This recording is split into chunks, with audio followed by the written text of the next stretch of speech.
I'm here by myself, not even in Zoom this time. I'm just on camera. So this is going to be weird because I haven't done this in like a long time. It's been a long time now. So, where do I even start, man? So, number one, I guess the fly-in is next week, so we can probably guess that there's a 80% chance I may not be able to do my show next week.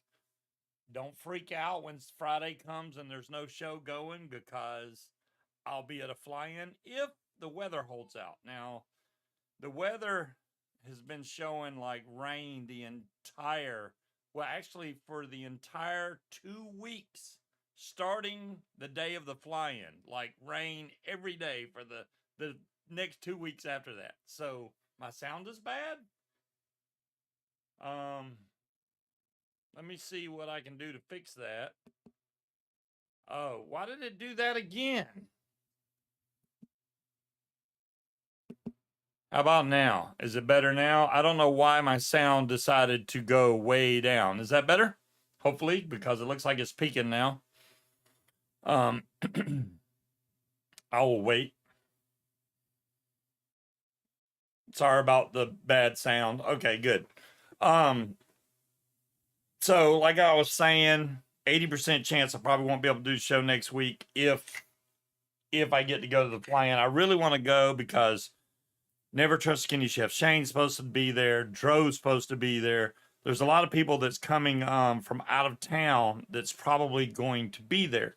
And I don't want to miss out on it. Not to mention the fact that I went to, let's go ahead and get started on this. Last weekend, without mentioning any names, because if I do, the people that do fly paramotors will know exactly who I'm talking about. So I'm going to not mention any names, but did not have a very pleasant experience last weekend. I went out to a field which we were invited to,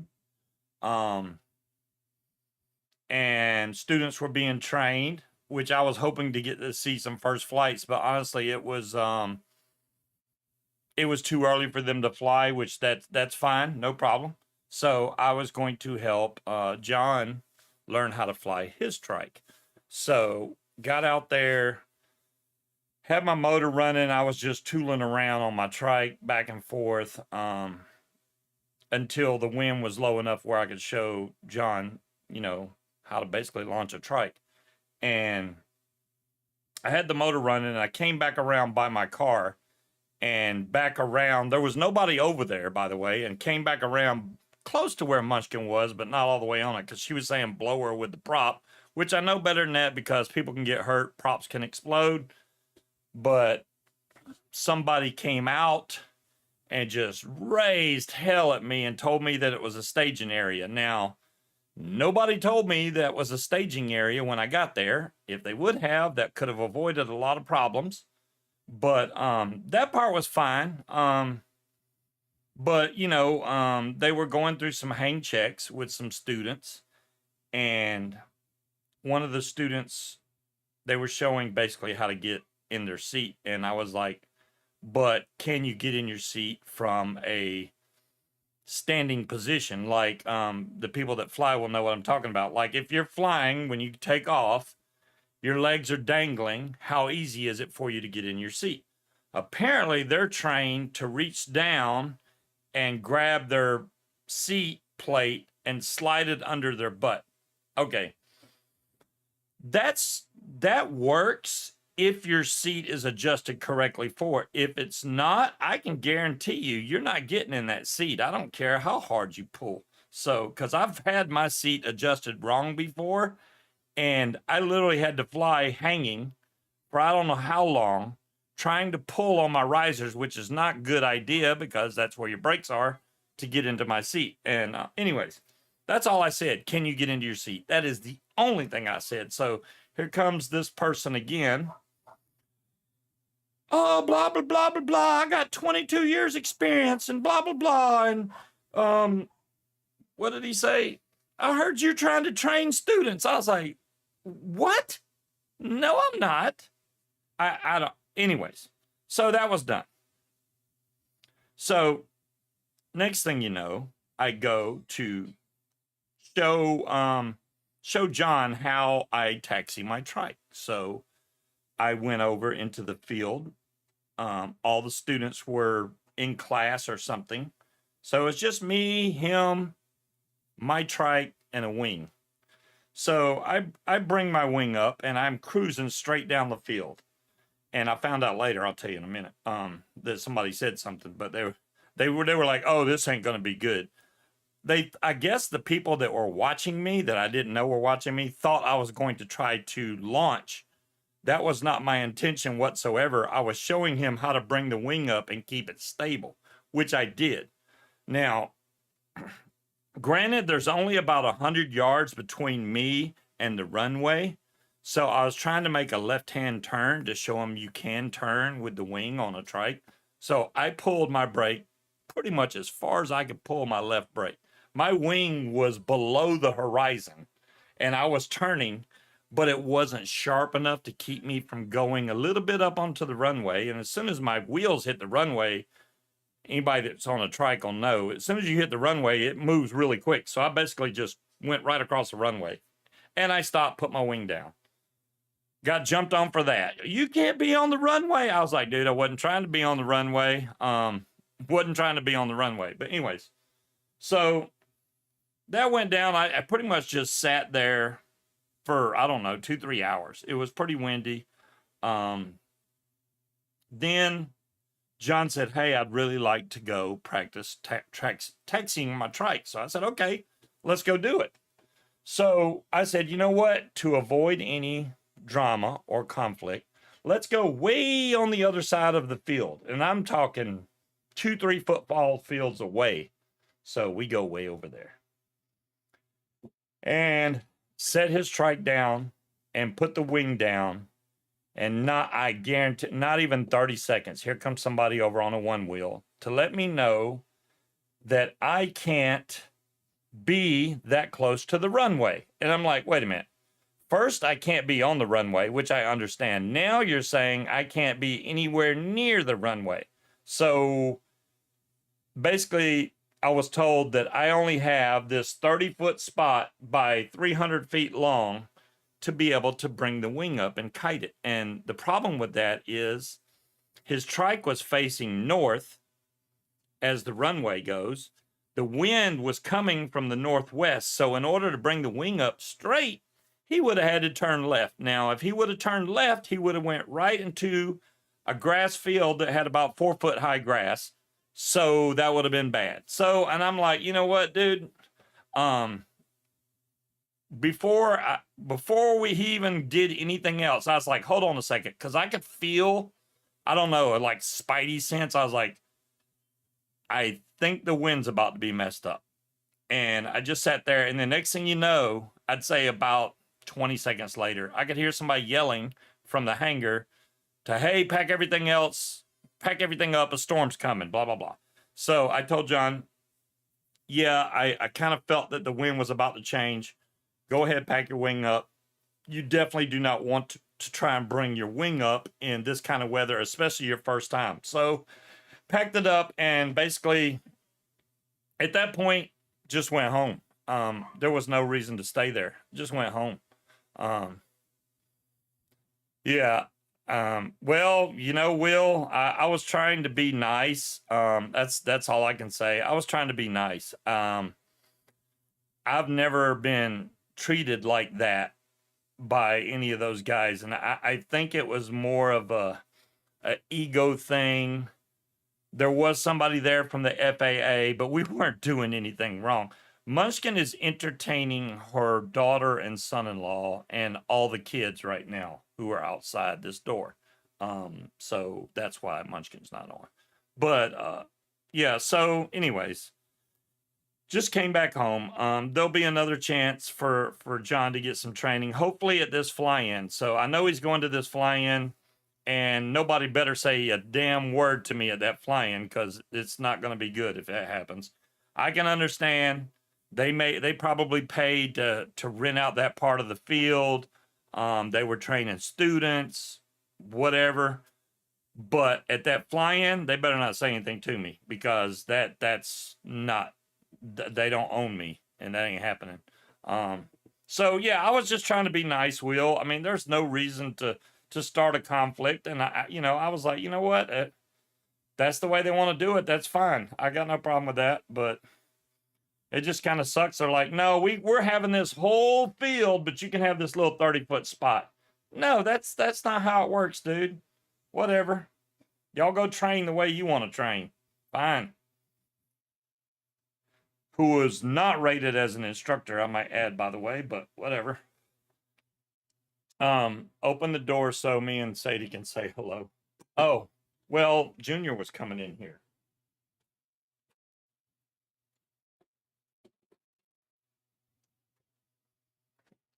Okay. So Munchkin may bring the baby in. We shall see. I just had it closed because Junior was coming in here. There's Sadie. Hello. Look at the baby. Hello. Hello there. She's like, no, I don't want to go. I don't want to go. Look at the people. Look at all the people. She is a mess. Is the baby taller than Munchkin yet? Almost. She is so adorable. She will smile at you all day long. And she's got teeth now. Don't you? Yes, you just want to bite stuff. They probably remember when Junior was this little. Hi, Yeah. Cobra. I just wanted to say hi. It's been a long time since I've been on. Y'all have a good night. All right. So, yeah. Other than that, I really don't want Shane to drive all the way up here if the weather's going to be bad. I mean, who would want to drive like 12 hours to a place that's going to have a bunch of rain and bad conditions? Now, when I first checked the weather, that is Munchkin's daughter, Will. That's Munchkin's daughter. When I first checked the weather, it was showing winds like 28 miles an hour with 34-mile-an-hour gust. It was ridiculous. They have since come way down. I mean, like 10 mile an hour, with maybe a 14-mile-an-hour gust, which is not bad. It's still within the 5-mile-an-hour variable. That's great for like a reverse launch anyway, especially if you're foot launching. So if the winds continue to drop on the scale and it's not going to rain every day, which the latest forecast I just checked showed that Wednesday had a 30% chance of rain, and Thursday was partly cloudy, but Friday and Saturday showed rain. So, but they were 50 or 40%. So it's not like 100% chance of rain. And you know how weather changes all the time. So it's very possible that's going to change again. They can never predict that far out. Every time they do, it's wrong, way wrong. But I'm with Shane. Shane's going to check Monday, which is the day before he would have to leave. And that'll be the deciding day to let me know if he's coming or not. I hope he can make it. If it's even close to going to be decent weather, I'm going.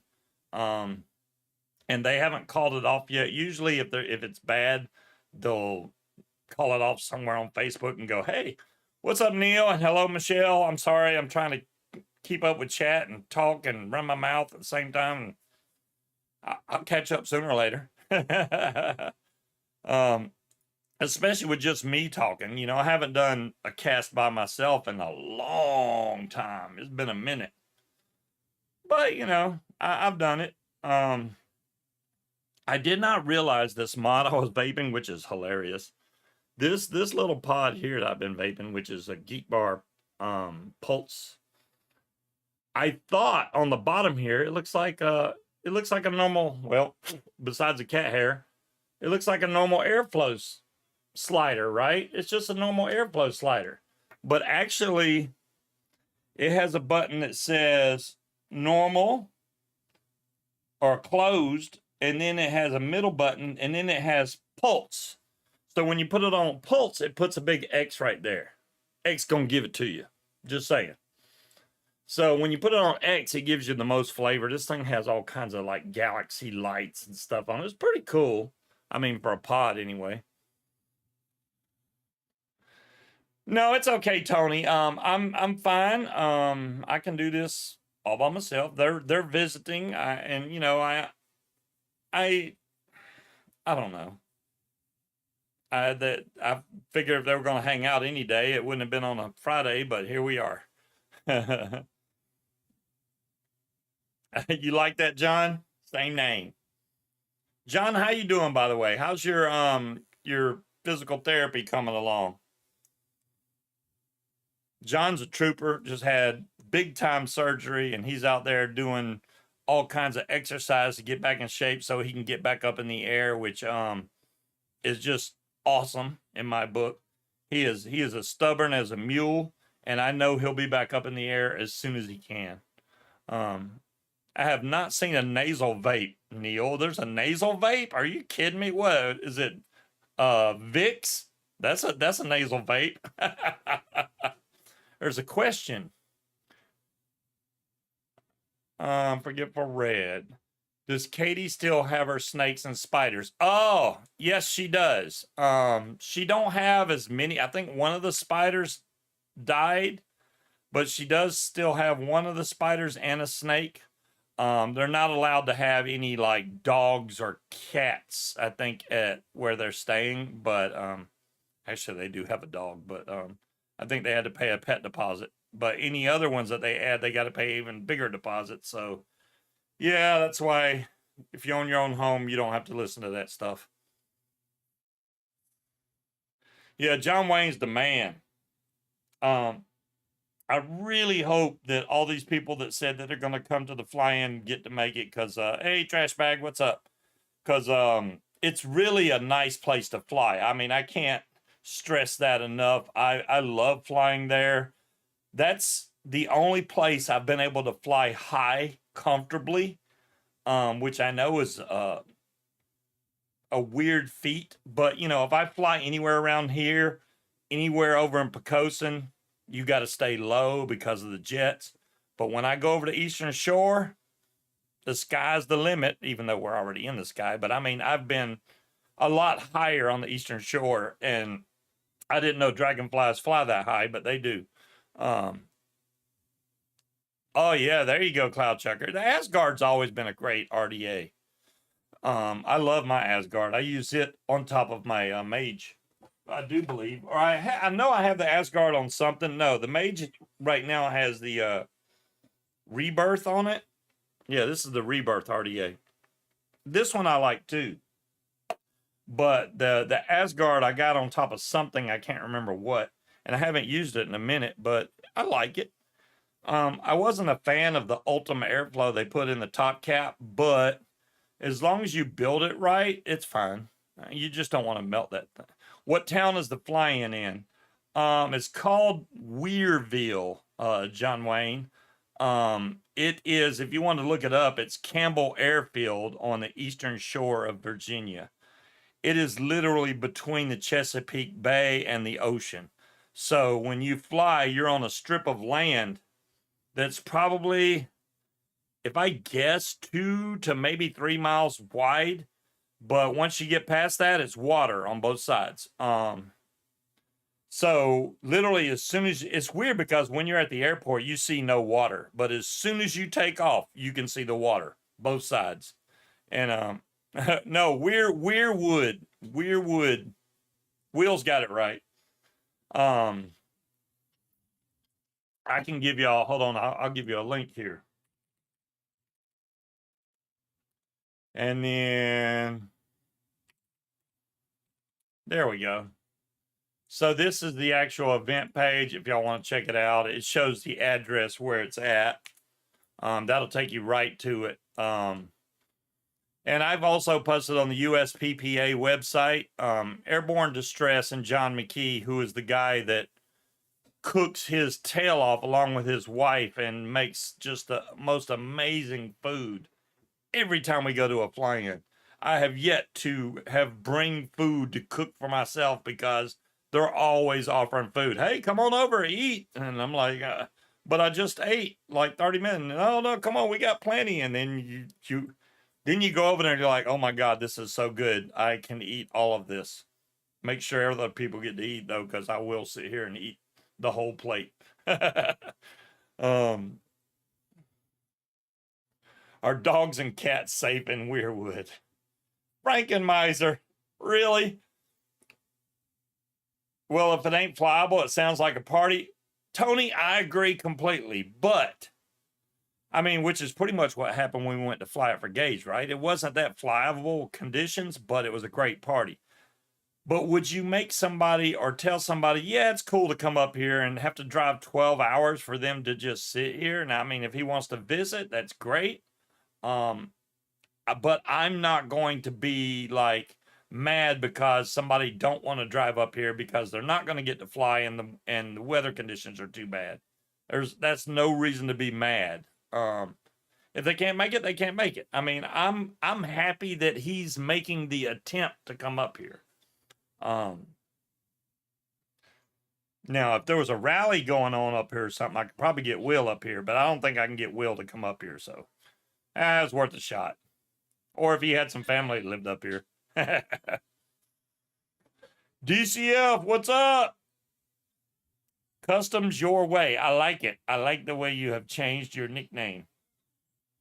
I'm still, this Geek Bars, man, these pods are actually pretty darn good. And you know, Dave, X gonna give it to you. I'm just saying. When you put this on the X, these things are bad to the bone. I've been vaping it in the middle zone. I didn't know there was a pulse on this thing. But yeah, the pulse is freaking awesome. So this one is a banana taffy freeze. It's actually pretty good for a banana. But X gonna give it to you.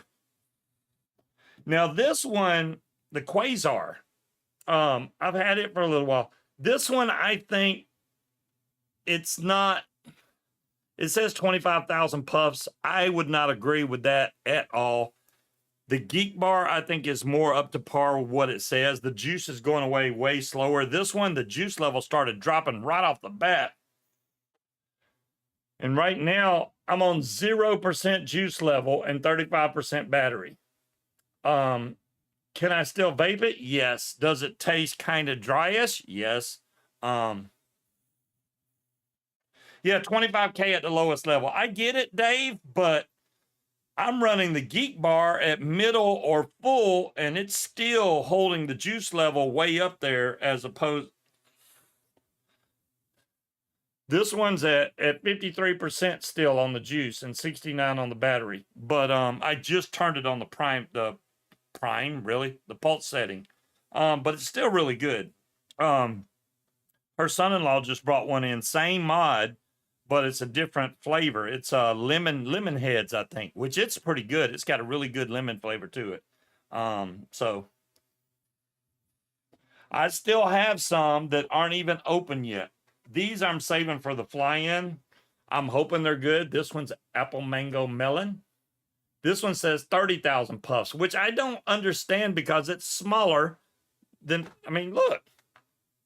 There's no way. This is way bigger than this, but hey, you know, put what you want on there. And then I got another Geek Bar Pulse, which is the same type of mod, and this is Blue Rancher. And I always like blueberry flavors in these, so this one is definitely the one I'm probably going to be vaping when I go to fly next week. I hope. If everything goes right, I'll be flying next week. So if Friday is nice and I get to fly, I'm not going to be doing a show because I'll be flying.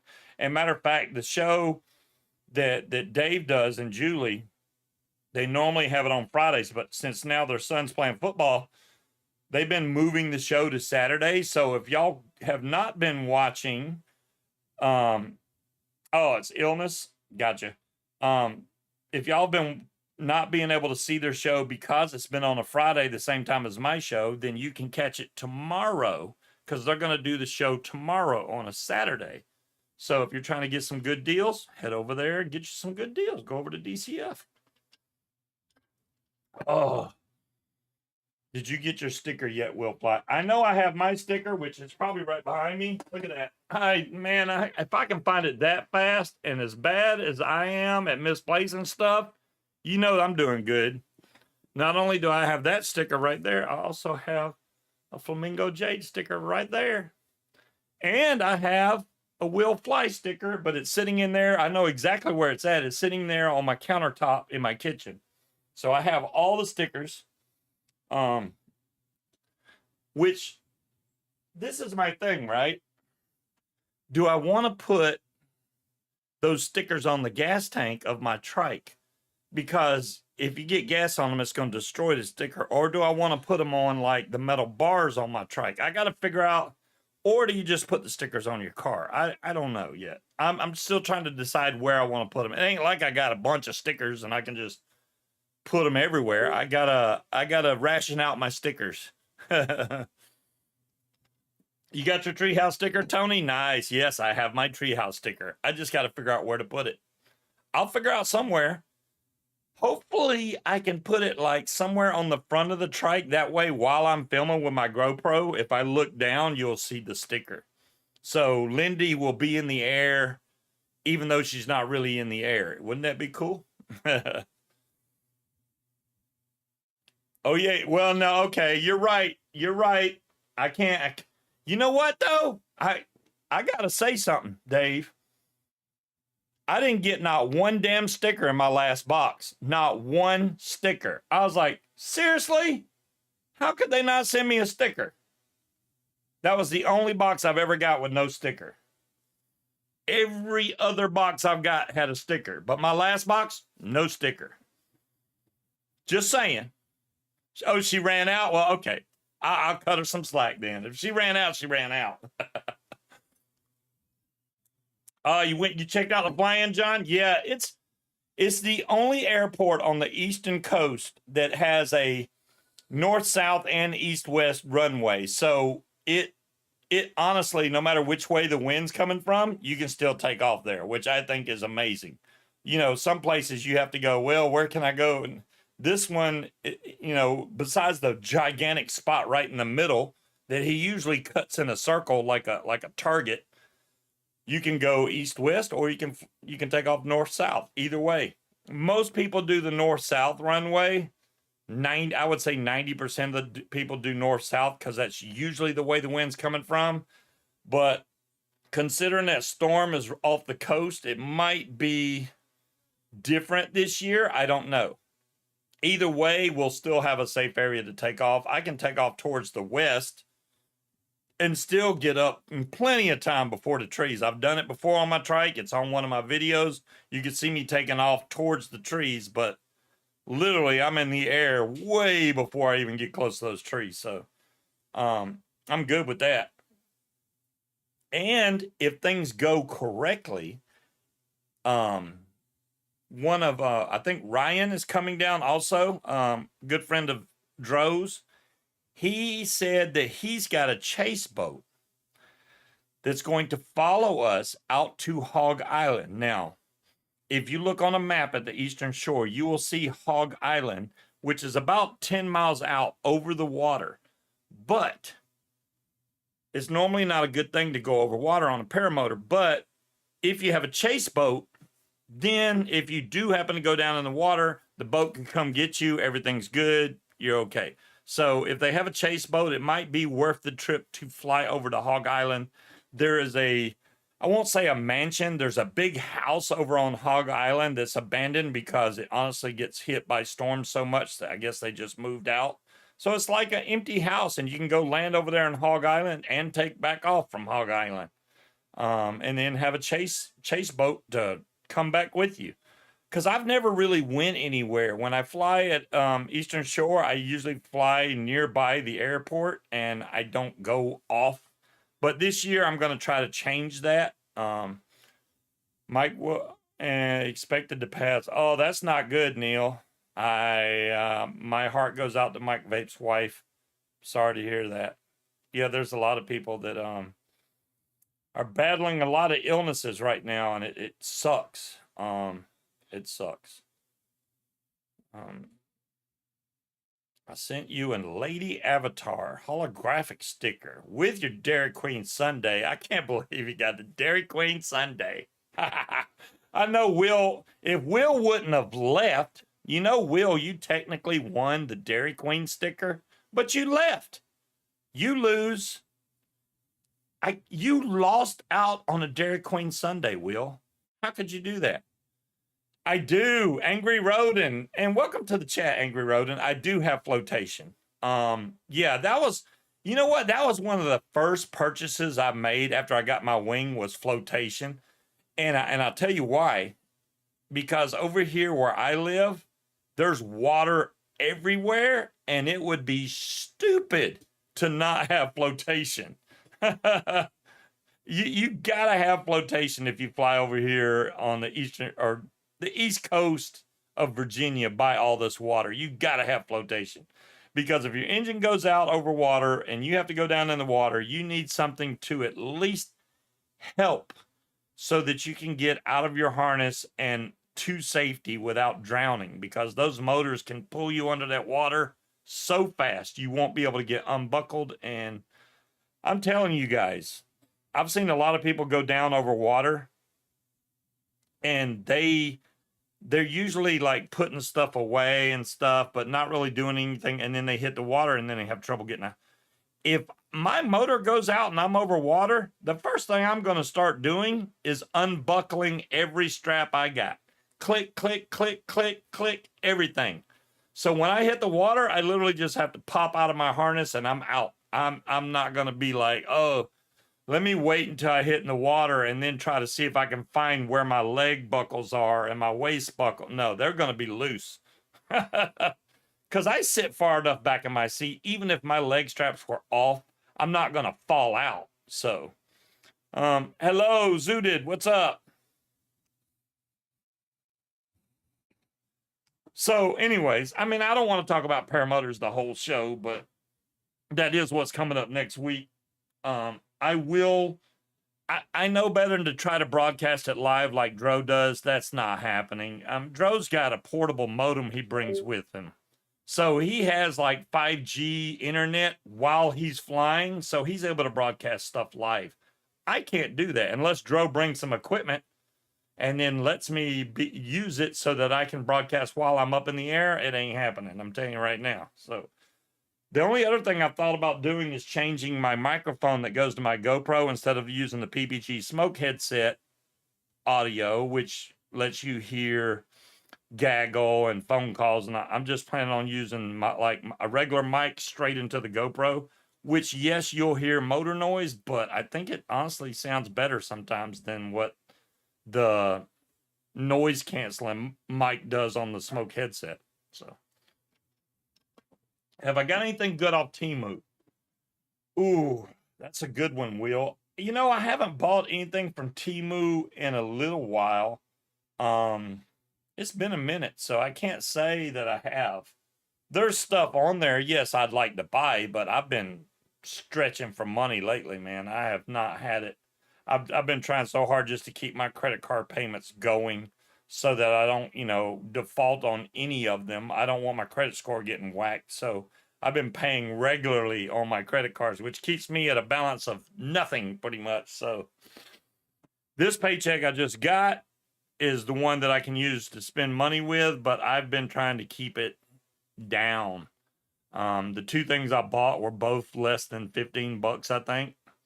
And that's all I got so far. So the rest of my paycheck's still in the bank.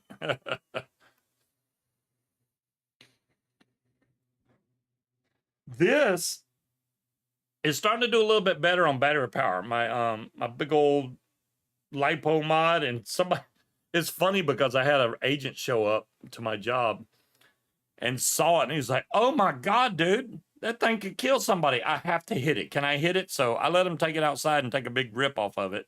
He liked it. He liked it. But yeah, I got a phone call yesterday, and y'all know I try to be as nice as I can to people, okay, without giving too much detail.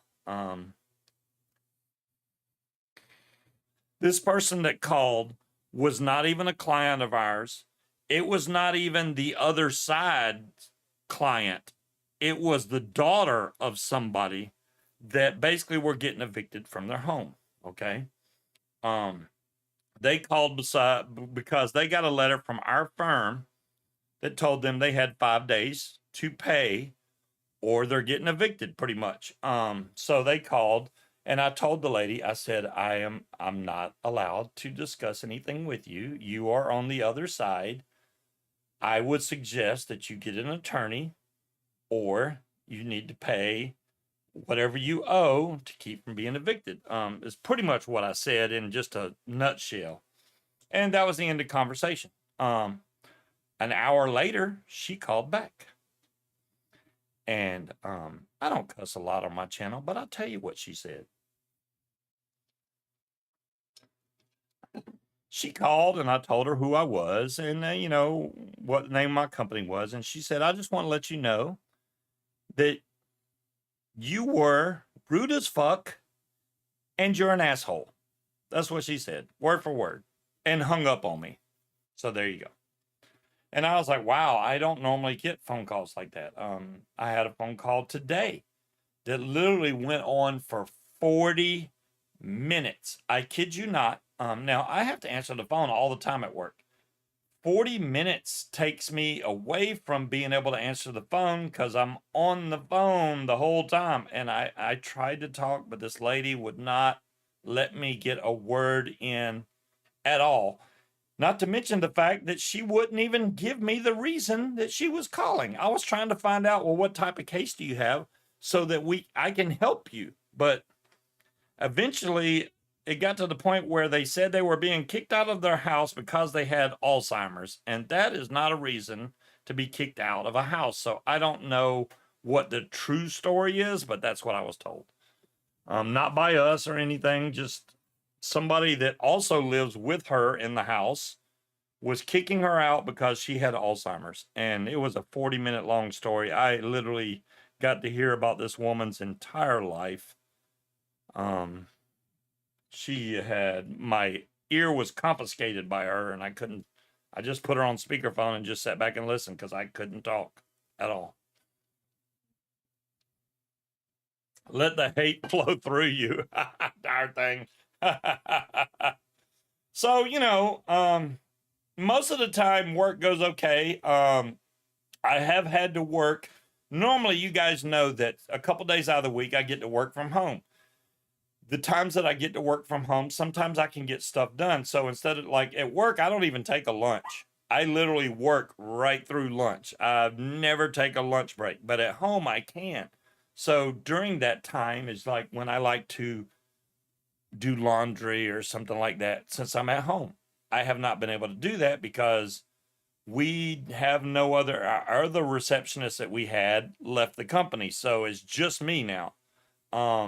Now Munchkin does help answer the phones. She will answer the phones if I can't get it, or if I'm already on the phone, Munchkin will answer the phone.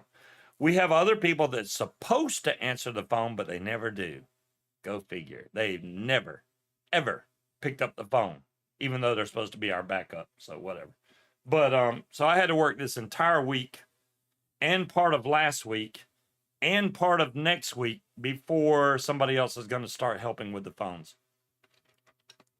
Zooted, it is all real estate. Work for an attorney in real estate. That is what it is. Actually, a couple of attorneys. We work for 2 attorneys.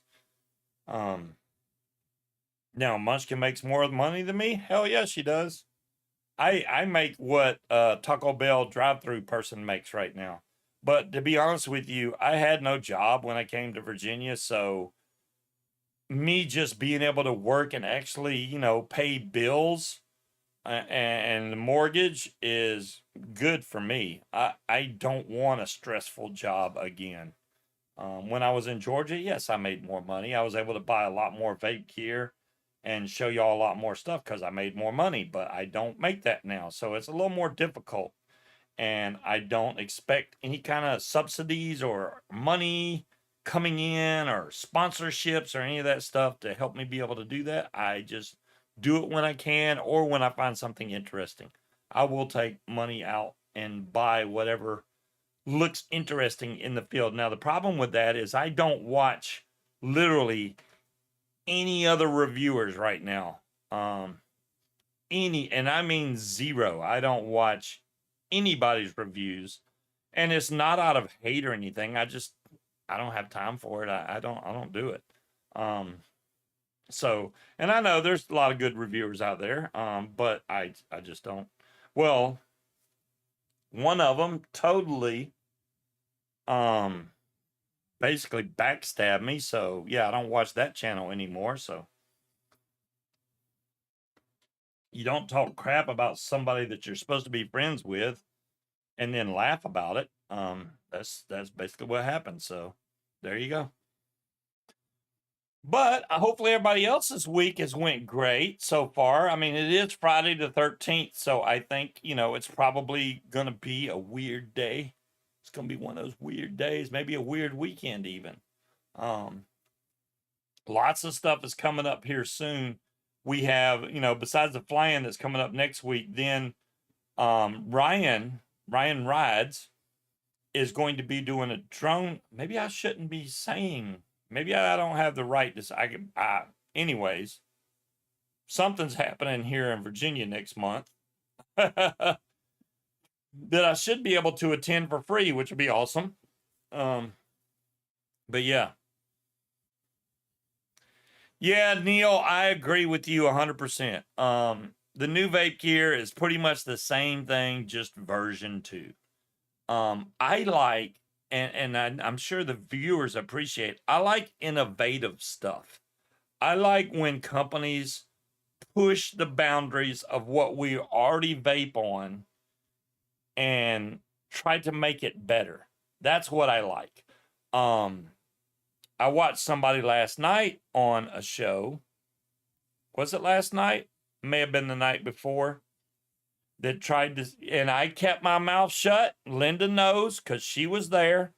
I kept my mouth shut because this person that told everybody that was in the channel that smoking was better for you than vaping. And I've already been through it with my doctor, and I really didn't want to get back into it on somebody else's show. It's not my place. So and Linda was like, "Oh, scuba." And I'm like, "Nope, not going to do it. It was not my place." And this is the other thing, right? Somebody that enjoys smoking, you're not going to turn them over to vaping. It's just not going to happen. Okay. If they have no desire to quit, you are not going to switch them. Just not going to happen. They have to want to quit or to switch to make their life more healthy before it ever happens. You're just not going to be able to go, "Hey, smoking's bad for you. You should vape." They're going to go buy another pack of cigarettes. I'm telling you right now, you're just not going to switch them. They have to have that desire within them and go, "You know what? I've been coughing up a bunch of crap. I cough all the time. Cigarettes are expensive now," which they are. They're very expensive. And I need to find something else. And then maybe they'll switch over to vaping. I did not have any intentions on completely quitting smoking. I thought when I started vaping, it would help me smoke less. Okay, that's what the original intention was, to smoke less. So the first time that I tried to start vaping, it helped me smoke less, but it wasn't enough to replace smoking. Okay, because in the early stages of vaping, the devices weren't that good. Let's be honest. They weren't, besides a dripper. So the second time I tried vaping, which, mind you, was after a full-blown cold turkey quit for 2 years. I didn't vape, I didn't smoke, nothing for 2 years, which was something happened traumatic in my life. We don't have to go there tonight, but that's why. So basically, my friends told me, it's pretty bad when your friends come up and go, "Dude, you need to smoke because you're an asshole when you don't smoke." And I was told that multiple times because I do. If I don't have nicotine, I get really bitchy. It's facts. I mean, complete facts, because people told me, "Why don't you lower your nicotine level?" I've tried. Every time I do, I get really bitchy. And it's bad when you yourself know you're being bitchy. It's like, damn, did I just really say that? Am I that bitchy of a person? I try to be a good person, but I'm being bitchy. So once I get my nicotine back, I'm chill, man. I'm cool. But yeah, my original intention was not to quit smoking completely, but it kind of became a challenge to me. When I started vaping, I started like with an EVOD the second time, and it was close. The EVOD was giving me good flavor, don't get me wrong, but it was not enough. So the next day I went and bought, I went to the whole other end of the spectrum. The next day I went and bought a mech mod and a dripper. And I told the guy, I was like, hey man, on my little EVOD, I'm using like 24 milligram. So I want you to give me 24 milligram. I'm going to drip 24 milligram. Bad idea, bad idea. So he gave me a little sample bottle of 24 and I dripped that. And I thought I was going to fall on the floor because of how strong it was. I was like, yeah, you might be right. I probably need about half that, which end up going with, I think, 9 or 12. Maybe it was 12. I think it was 12 milligram. End up going with the drip, and it was perfect. And the challenge to me was to see how long I could vape before I wanted a cigarette. So I think I had, when I first started vaping, I had 2 more cigarettes. That was it. So the first day I had one around dinner time.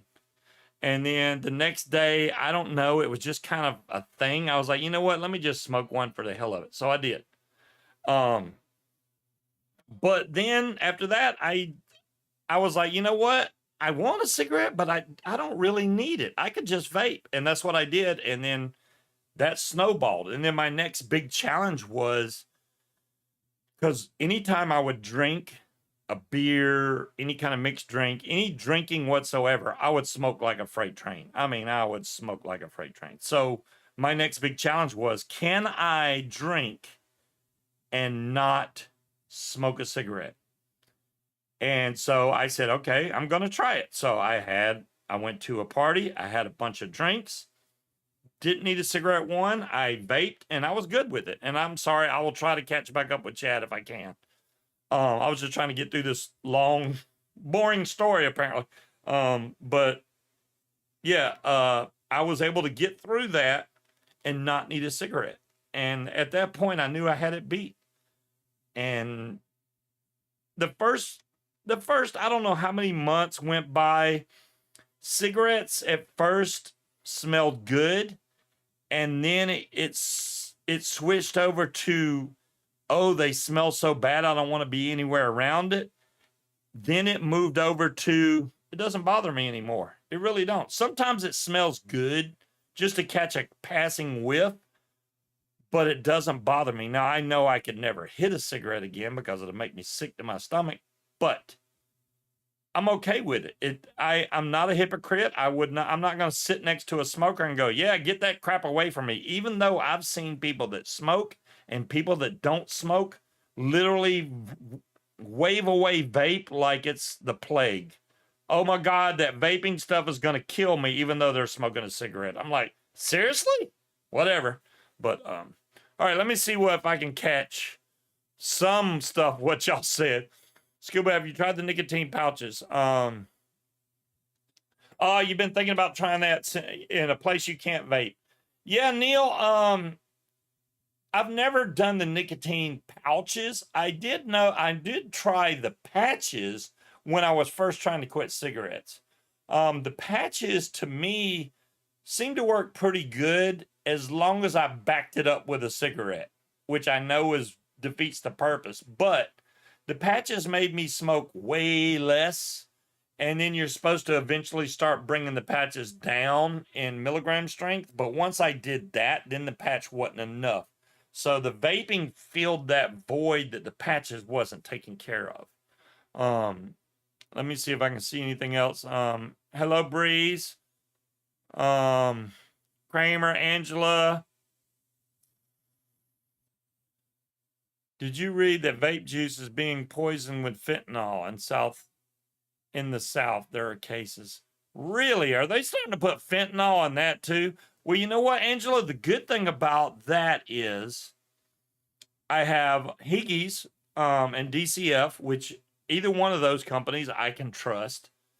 And also, I can make my own juice. If I'm making my own juice, I know exactly what's in there. I don't have to worry about fentanyl in that. And number two, fentanyl is what they gave me when I got a colonoscopy, and it did nothing to me. It did not knock me out. It made me loopy.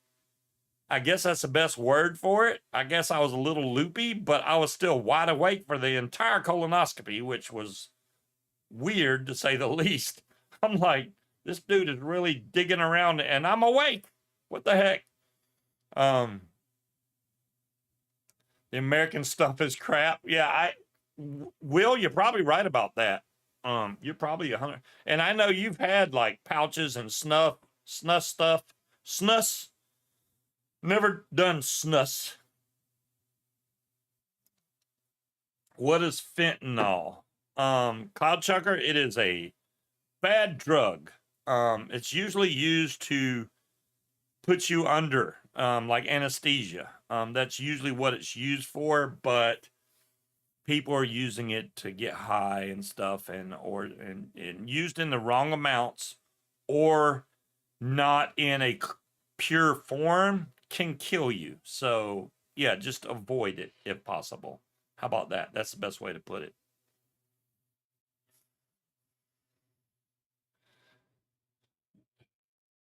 So there we go. And then we just blew through an hour without even trying. And you know, that's such as life. Hopefully this weekend. Now, the only time I have to get ready for the fly-in is this weekend, because I have to work every day up until the fly-in, which starts Wednesday. So Monday and Tuesday I have to work full shifts. So Tuesday when I get off, I literally have to pack everything up on the car or truck and get ready and move out. Now, I was going to bring my canopy, which is 13 by 13, but literally the stakes are in the ground so hard, I couldn't even get them out with a crowbar. So I'm going to have to dig up the stakes in the ground to get my canopy out. It doesn't have the tent on it. I've already taken that off because it got really windy and I didn't want it to tear up. So I took that off, but the frame's still out there and I can't get the frame out of the ground. It's in there. Them some good stakes right there, because they don't come out of the ground. Especially if they've been in there for, I don't know, 3 or 4 weeks, a month. They're like in the ground. They ain't coming out. So I'm going to have to dig them suckers out of there. Rooters is no good. Rooters. I've been doing Swedish snus for 18 years. That gum, Will. I can't do anything like that. That spitting stuff. I assume you have to spit. You can't just swallow.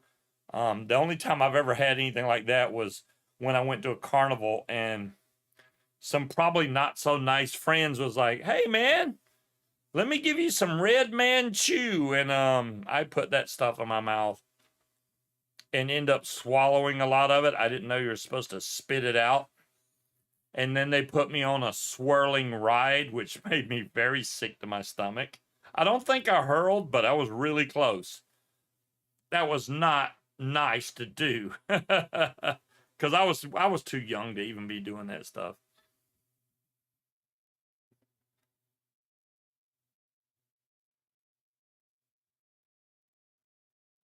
Oh, it's like snooze? Is snooze? Okay, I thought it was snus. Okay, well, thanks for that. See, that proves I've never done it, because I didn't know how. Snooze? Snooze. You get loose with your snooze?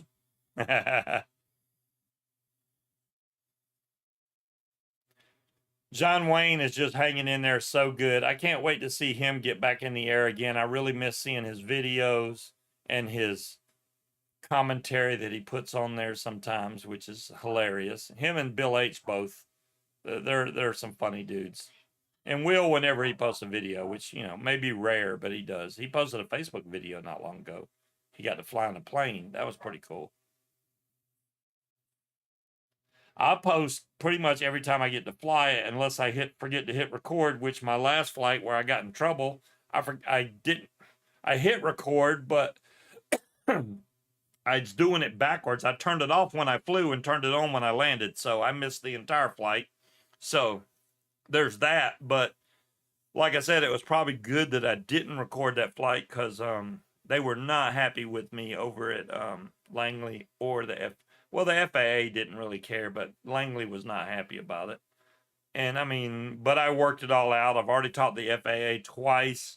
It's all been cleared up. I didn't do anything wrong technically, but they still have to talk to you and make sure you know that what you did wasn't wrong, but they didn't. They're basically saying you didn't really do anything wrong, but we didn't like it. Okay. A lot of people don't like stuff, but did I break any laws? No.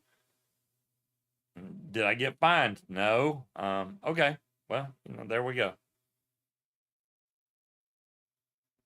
I try to be safe in this sport. I will give that one guy that jumped my case a little bit of credit. I shouldn't have had my motor running over near Munchkin. The prop could have blown up. I've seen props, they blow up and they'll either shoot out to the side. Sometimes they do shoot out straight to the back. It's rare, but if they bounce off the right way, they can shoot off straight backwards, and that could really hurt somebody. So, yeah, you don't want to be running your motor around people, especially if they got the prop spinning fast. No, if they're at idle, maybe, but if their prop is moving, you shouldn't be anywhere around it. Those things spin way too fast, and that thing would come flying off so fast that you wouldn't even have time to move. I mean, that's just being honest. You wouldn't even have time to get out of the way before it hits you and probably cuts you really deep. Which is why you see people, I don't understand it, but there's still people out there that ground start. Anybody that I see personally that ground starts, I stay way away from them because I don't want to see them injured.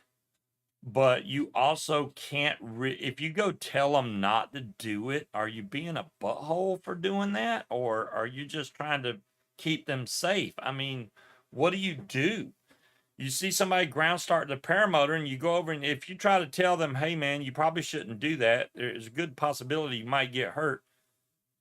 F you, I know what I'm doing, blah blah blah. You could get that kind of reaction, and you won't stay on his good side if that happens. So I mean, do you tell them or not tell them? I don't know. I guess it's just a call you have to make to yourself. Does this look like a person that could use some constructive criticism, or is it somebody that's going to turn on you as soon as you say something? Most of the time, if I don't think the situation's right, I'll just keep my mouth shut. It's better than not say anything, and then it happened, and then you try to help them, then say something, and then get bitched out about it.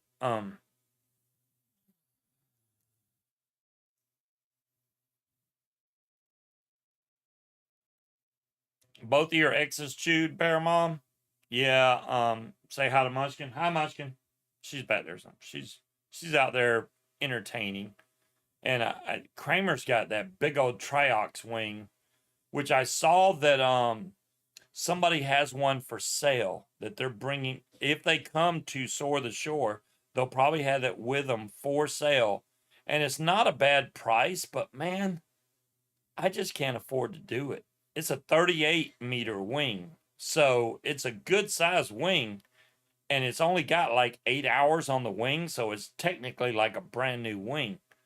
I'd love to buy it. It'd be more than enough for me. Actually, probably too much. But if I got, like, say I wanted to go get a trike buggy, I could do that because that wing could handle the weight, and I'd be good to go.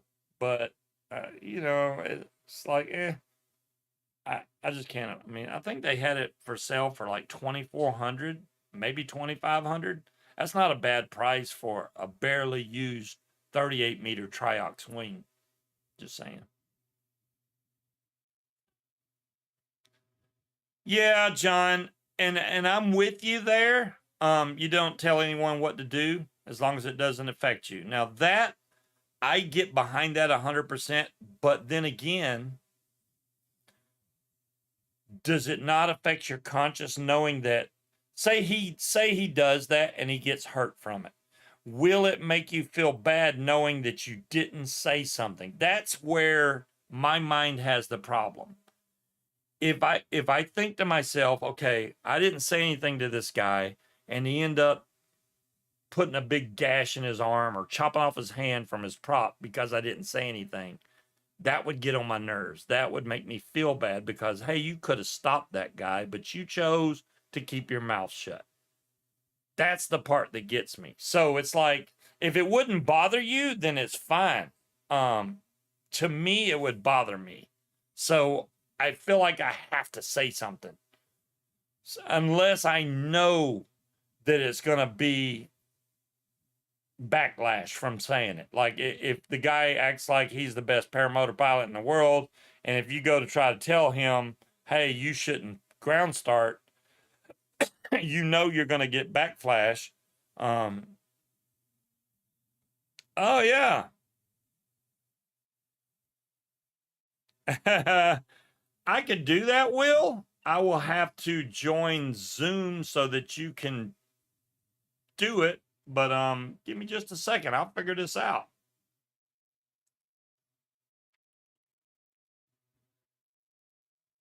Y'all give me a minute. I'm going to get this worked out here.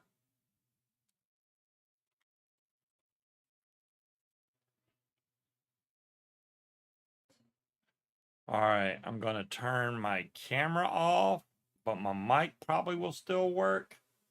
Let's see if I can do this. Remove. There goes my camera. Let me join in here. And there I am there, and let's see if this still works. Hey, it looks wrong, but you know, I'll fix that in a minute. Let me get you a invite link. Here you go, Will. I'm gonna paste it right in chat because why not? There you go. We don't want to know a scuba who keeps his mouth shut. Breeze, I got a big problem with keeping my mouth shut, don't I? If anybody has problems keeping their mouth shut, it's me. You're right there, 100%. I try to not run my mouth as much anymore. I mean, I'm getting older, obviously. So it's like, I want people to, I don't want to see people get hurt, honestly. And there's no reason to stand by idly and watch somebody get hurt when you know for a fact that that's something they shouldn't do. I mean, and I make mistakes too. Like I said, I shouldn't have been running my motor over by cars and then just Munchkin, and Munchkin's the one who told me to do it, but still shouldn't have done it. So that won't happen again. Did it once, won't happen again. There we go. I hear it. I hear it dinging. What in the Sam hell? There we go. I hear it. I hear it dinging. Oh my God. Sam hell. Mute the YouTube. I hear it. I hear it dinging. Oh my God. Hold on. Mute. There we go. There we go. Oh my gosh, dude. Yeah, hey. Is that John Wayne? I think that's John Wayne right there. Read your text again. Where'd I put my phone? Holy crap, dude. I literally just had my phone. I don't know where I put it. No, don't worry about it. I'm going to have to find it at some point, but oh, it's in my back pocket. Of course, if we put it in my back pocket, I can't find it. Yeah, read your text. Yeah, I got it, but I know. No, you didn't. Yes, because you put your name at the bottom of the screen, so it didn't matter. I did, yeah. Yeah, I mean, I knew it didn't matter at that point, but I'm like, oh yeah, scuba, I'll jump on, but you can't tell anyone who I am. And like the first thing that came out, oh yeah, we can do that, Will. Well, yeah, there you go. I did say that. My bad. You did it just right, man. Well, Oh, geez. welcome, Will, everybody. Will's on Hey, the show. I have made it officially to the big time. I'm on the Friday night show. Hey, I don't have 100K play button from YouTube, so you know. Man, I tell you what, I'm waiting for the book deal to go through now, and like There you go. Hey, you can make tens of dollars per month off YouTube now. I know, yeah, I know, right? You just have to be willing to work 80 hours a week and throw in a little overtime. Oh my gosh. Yeah. You know, the only people that make money off YouTube have millions of subscribers. That's when you make money. But yeah, I've never done YouTube thinking, oh, this is going to be my full-time job. No. Anybody that does that, which I know there's a few people out there that thought they can make YouTube their full-time job, that did not work out so well for them. So yeah. Thoughts of grandeur. Yeah. But no, YouTube ain't gonna do it probably. No. Hey, if you like, if it's all about timing, right? I mean, you hit the time, you get the timing right, and like Tucker, I mean, he timed it just perfect, right? And but yeah, that's a different level. You'll see people on YouTube, you know, they'll have 500 subscribers, 1,000 subscribers, and then Tucker, 1.5 million subscribers. It's like there's not like in between ranges. It's just like well, this is the thing with YouTube, and a lot of, and I'll give Daniel Williamson all the credit in the world. He is trying to get to a higher level by posting a lot of shorts.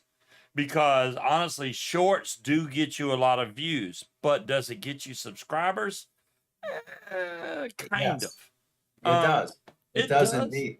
Okay. Well, I haven't really noticed because I did post like 2 shorts and they got more views than a lot of my videos do. Any of my live streams don't get lots of. Nobody's gonna sit there for 2 hours and watch somebody besides the people that already watch me. So that doesn't happen. But when I post shorter videos, then you get views. So, well, I mean, everyone's attention span is about 1 second long, you know, so that's why shorts are just, and do you remember when shorts first came out? Yeah. Yeah, like TikTok and all that stuff. I'm like, how freaking ridiculous is that? And now, you pick up your phone to check the weather, and then 4 hours later, you're like, oh, Munchkin is so bad. She gets on TikTok and literally goes video after video. I'm glad I don't do that, thank goodness, because that would be addictive, and I don't want to do that. No, it's hard. I'm gonna mute so I can. I had to shut the chat down, so can't see. Well, but I don't want it to echo, so BRB. Okay. I'm a huge fan of Bill H videos. He's great music with his flying sets a mood. Yeah, Angela, I haven't done music on my videos. Well, I have. I've done one, I think, with music. I try not to do it most of the time because, number one, copyright issues. Number two, people like hearing what you have to say. I'm good at running my mouth even while I'm flying, so I'll talk while I'm flying. So, yeah, I hear you. I'm back with you. All right, cool. Yeah, Bill H has some great videos. But see, my thing with you, I never, ever, ever started a YouTube channel to do anything with it. Mm-hmm. And so I decided, you know, I'm still going to do flying videos, but only when I feel like doing it, only when I'm moved to do it, you know, because it got to the point where it was like, man, it's no fun anymore. There's a lot of work that goes into it. And it used to be fun. And I actually learned Final Cut Pro and Apple Motion and tons of other applications. But you know, when it's not fun, it kind of takes the creativity out of it. That's You know? another thing that happened during this past weekend. They were training people. Now this happened after I'd already gone, but there was a student that was going up on their first flight. And they had a GoPro on their helmet. So the trainer told him, "Get that crap off your head. You don't need all this damn video crap, blah, blah, blah." Do you think that, I mean, yes, it's probably safer to not have it on there so they're not worried about it. But then again, I mean, I would much rather, honestly, for my first fight, like mine, Munchkin was filming it. I didn't film it. So I would much rather have somebody doing that, but I would still want a video of my first flight. Even if it's not coming straight from me, I get why the trainer said that, but you want somebody to video it, I would think. I don't know. Yeah. Well, the best video a brand new pilot could do is to have somebody video from the ground. Yes. And you can practice, you can see what you've done wrong. You can, like, you know what I mean? You get the second. I told Munchkin that too. I was like, you know, I can sit here and put this GoPro on my helmet and I can film my launches and landings, but I can't see what I'm doing. I need you to record it so I can see if I'm doing something wrong so that I can fix it. It's hard to do if you can't see it. You know, it's like, what was I doing there? I don't know. I need a video to see what I was doing so I can fix it. But yeah. Well, hey, you were talking about something it's not just related to flying, it's related to tons of things, but you were talking about seeing someone do something dangerous, you know? Yes, yes. Like if I saw my neighbor who was starting her lawnmower in an unsafe manner to where I knew she had a 75% chance of getting hurt, I would feel compelled about, to say something.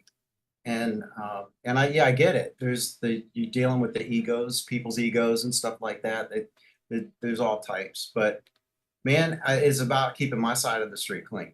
And if I mention something to someone and they take it after I mention it to them, they can do whatever they want with that information. You know what I mean? But at least something didn't happen. And then I'm like, oh man, I wish I would have said something, And that's the thing. See, if you have a conscience at all, if you don't say anything and something happens, it's probably going to bug you. It's going to eat you up inside. But if you say something and they continue to do it, your conscience will be clear because you tried to warn them. So it's not like, you didn't do anything. You did your part. You let them know. If they continue to make bad decisions, that's on them at that point. That's the way I see it anyway.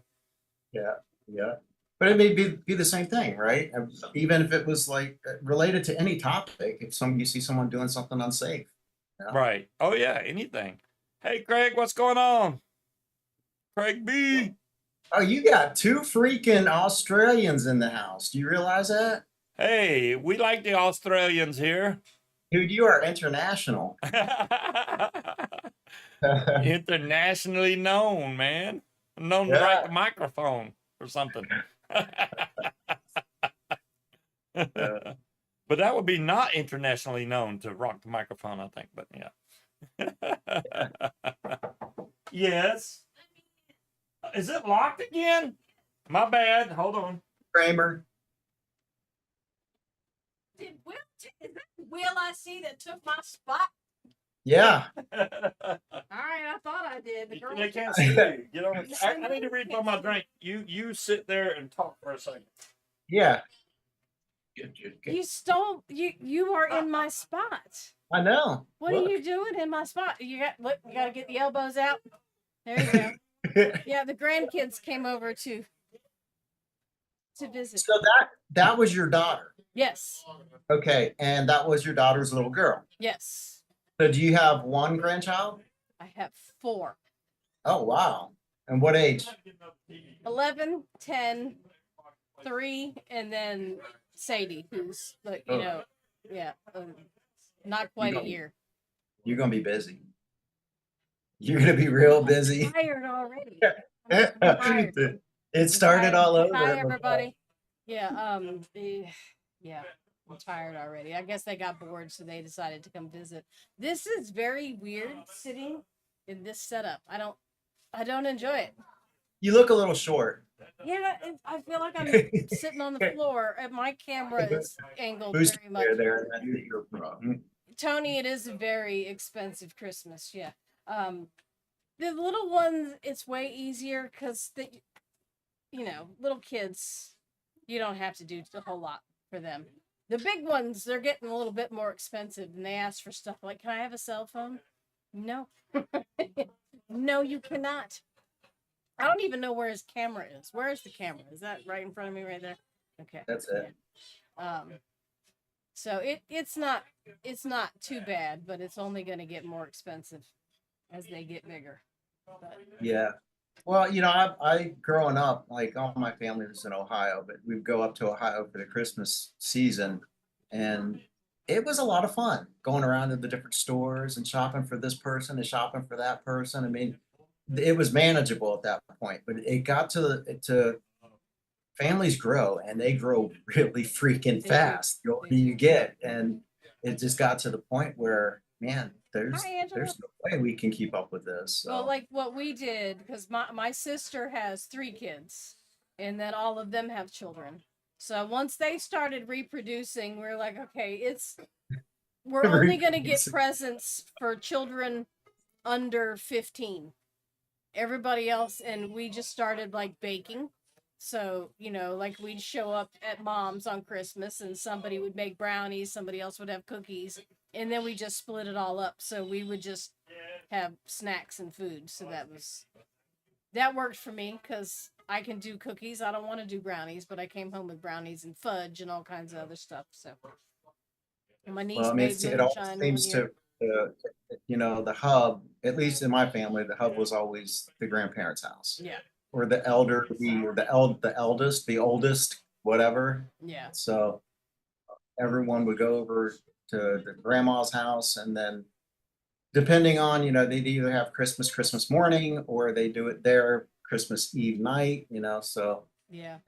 it's tough. It's nice doing that, but I mean, with Katie, because she's got me, and then she's got her dad, and my ex-husband, and then Patrick has his mom and his dad and his aunt, and so I did that. I did the multiple places on Christmas and Thanksgiving, and now y'all just come to me. Come to me whenever you can. Just fit me in somewhere in that. She Yeah. literally just walked right up. Oh, they will. They will. Mom, can you babysit? Mom, can you babysit? Hey, Mom, look, can we you got go a to? baby. Yeah. She walked right up in here. So this is Sadie. So I gotta hold you up so you can see. You gonna say hi, Sadie? Say hi. Hey. Hey, hold her That up a is little an all higher. natural cleaner, but don't let her put it in I'm her mouth. not gonna let her eat Can it. you lift her up a little higher? Yeah. Well, is that vodka? No, What the? it's No. cleaner. Vodka. It's a cleaner, but she wants to play with the bottle. Hello, Sadie. Hello. She's smiling. What a sweetheart. She is a mess. She is very fast at crawling right now. She's gonna be walking in like 2 minutes. It won't fast.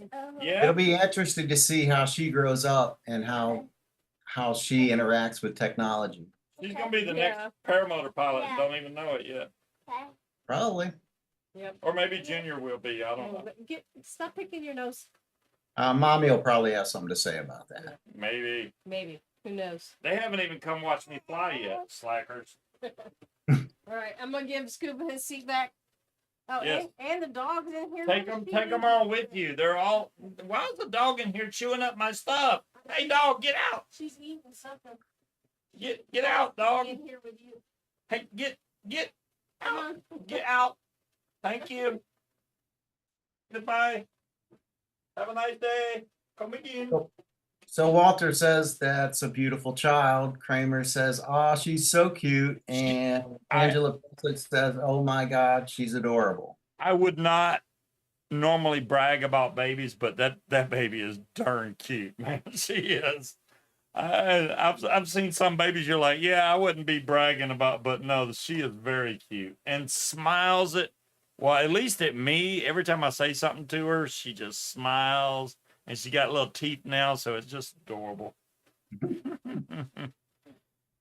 Tony, I can't wait. You know, they were like, they just told me when they got here, they said, hey, can y'all watch the kids in March? And then I literally said out loud, no, we're not going to be here. And Munchkin looked at me like I lost my mind. I was like, fly up her gauge. Hello? That's March. And Dude, that was a huge freaking expense for them to come all the way over from Las Vegas. And you guys had a huge expense too. I mean, 'cause you flew in, you stayed at a hotel, and I mean, but it was worth it. I mean, even honestly, I know I didn't get to fly. I didn't bring my own equipment. John Wayne offered me his equipment. Very, very gracious of him. But honestly, I didn't think I was a good enough pilot to be like, oh, let me take your equipment in bad weather and see if I can fly. That would be a bad idea. So I didn't do it. here's a weenie. Oh, look at that little weenie dog. That's what you hear squeaking. This is her prized possession right here. Cute doggy. That's the one that goes to all the fly-ins. It's like, Hey, all right, that's enough. he brought me to another one of these things with all these buzzing birds around here. She's completely used to that. Yep. Yeah. I'm sorry for it here. Hey, Walter, how you doing? Mr. Australian himself. I guess it's Saturday the 14th for you. We're still on Friday the 13th over here. I'm just saying. Do you know why that's unlucky? You know, I guess the number 13 has been unlucky because it's just a tradition over and you know, a lot of buildings have, they don't have a 13th floor. It'll literally go 12, 14, 15. They skip 13 altogether. So it's like, I don't know what makes 13 unlucky, but it's supposed to be. I've heard, and I don't remember them. I remember one, but I don't know that it's the case. Like the number of people at the last dinner. Yeah. Or the last supper, not dinner. Yeah, John, you were more than gracious, dude. I honestly, and I know you were like, I don't care what. John is so cool. He's like, because I said I really don't want to damage your equipment. You know, it's not really good condition. I don't care about all that bull crap. And he's just like, you know, go fly. And I'm like, no, dude. John didn't fly either. You know, if it would have been nice, John would have been in the air. So, yeah, it was not the best conditions last year. I mean, we'll get a chance, bud. And hopefully this coming year, I'll have my own equipment with me, so there won't be any like, oh, should I fly? If y'all are flying, I'm flying. I guarantee that. We're going to have a good time. But yeah, John. On to fly for gauge? Oh yeah, we're definitely coming to fly for gauge. I mean, I told Shane, I was like, you know, number one, I had already planned on it, and Angela and Tony are already trying to get a camper so that we can all chip in and stay in a camper at Flat for Gauge. And the fact that Shane is making a honest and fair attempt to come to Soar the Shore, I cannot skip Flat for Gauge, if anything. The only thing I probably want to do next year that I haven't done is go to Bad Apples, because it's like the fly-in to go to, and I have yet to go. The only thing I'm worried about is spending too much money while I'm there. They have everything there, like mounts that you can put on your car that I need desperately. But I mean, the one I made is fine, but I want something metal that's better, that actually holds my frame down, that don't put any stress on the frame whatsoever. I'd like to do that, which I have a welder. You know what? I'm going to find some metal, and I'm going to see if that welder is worth a darn. And if it is, I will make my own freaking stand to go behind my truck. Angela says you're getting married, so you have to be there. Congratulations. Oh, you didn't know that? No. Wait a I've been minute. pushing for it. Oh, Are you okay. serious? So what happened was on August 28th, which was Munchkin's birthday, I proposed to her at 8 p.m. Exactly. Which really, you know, if you know, like I'm sitting there and it's like 7:57, and I'm like, oh crap, because I knew I was like, I'm gonna wait till 8 p.m. and that's when I'm gonna propose to her. So I'm waiting, and here 7:58, 7:59, and I kid you not, she was on the couch watching TikTok videos. And I'm like, I just stopped her. It couldn't been of more of a surprise if I planned it. But yeah, she said yeah, and then y'all can't give me no crap because she is the one that came up with the idea of us getting married at Fly It for Gage. Wow. I did not do that. So y'all can't say that damn Scuba wanted her to get married at one of his paramotor. She said it first. I had, and she knew because she knew Shane's been ordained and he can get us married. But she was like, yeah, we can do that. I'm like, okay. At first I thought she wanted Shane to do it at this fly-in that's coming up next week. I'm like, whoa, that's too fast now. You're pushing things. A little too That's quick. a little too much there. I appreciate the sentiment, but can we give it a minute to sink in? So, yeah, Fly It for Gage, it'll be maybe one of the first, if ever, marriages at a fly-in that I know. I'm not sure then that you should be like sharing an RV, man, because you're gonna have to consummate the marriage. You realize Oh, we'll find someplace over by the Gators or something. that? Yeah, on the seashore, right there on the shore of one of them lakes. Oh my gosh.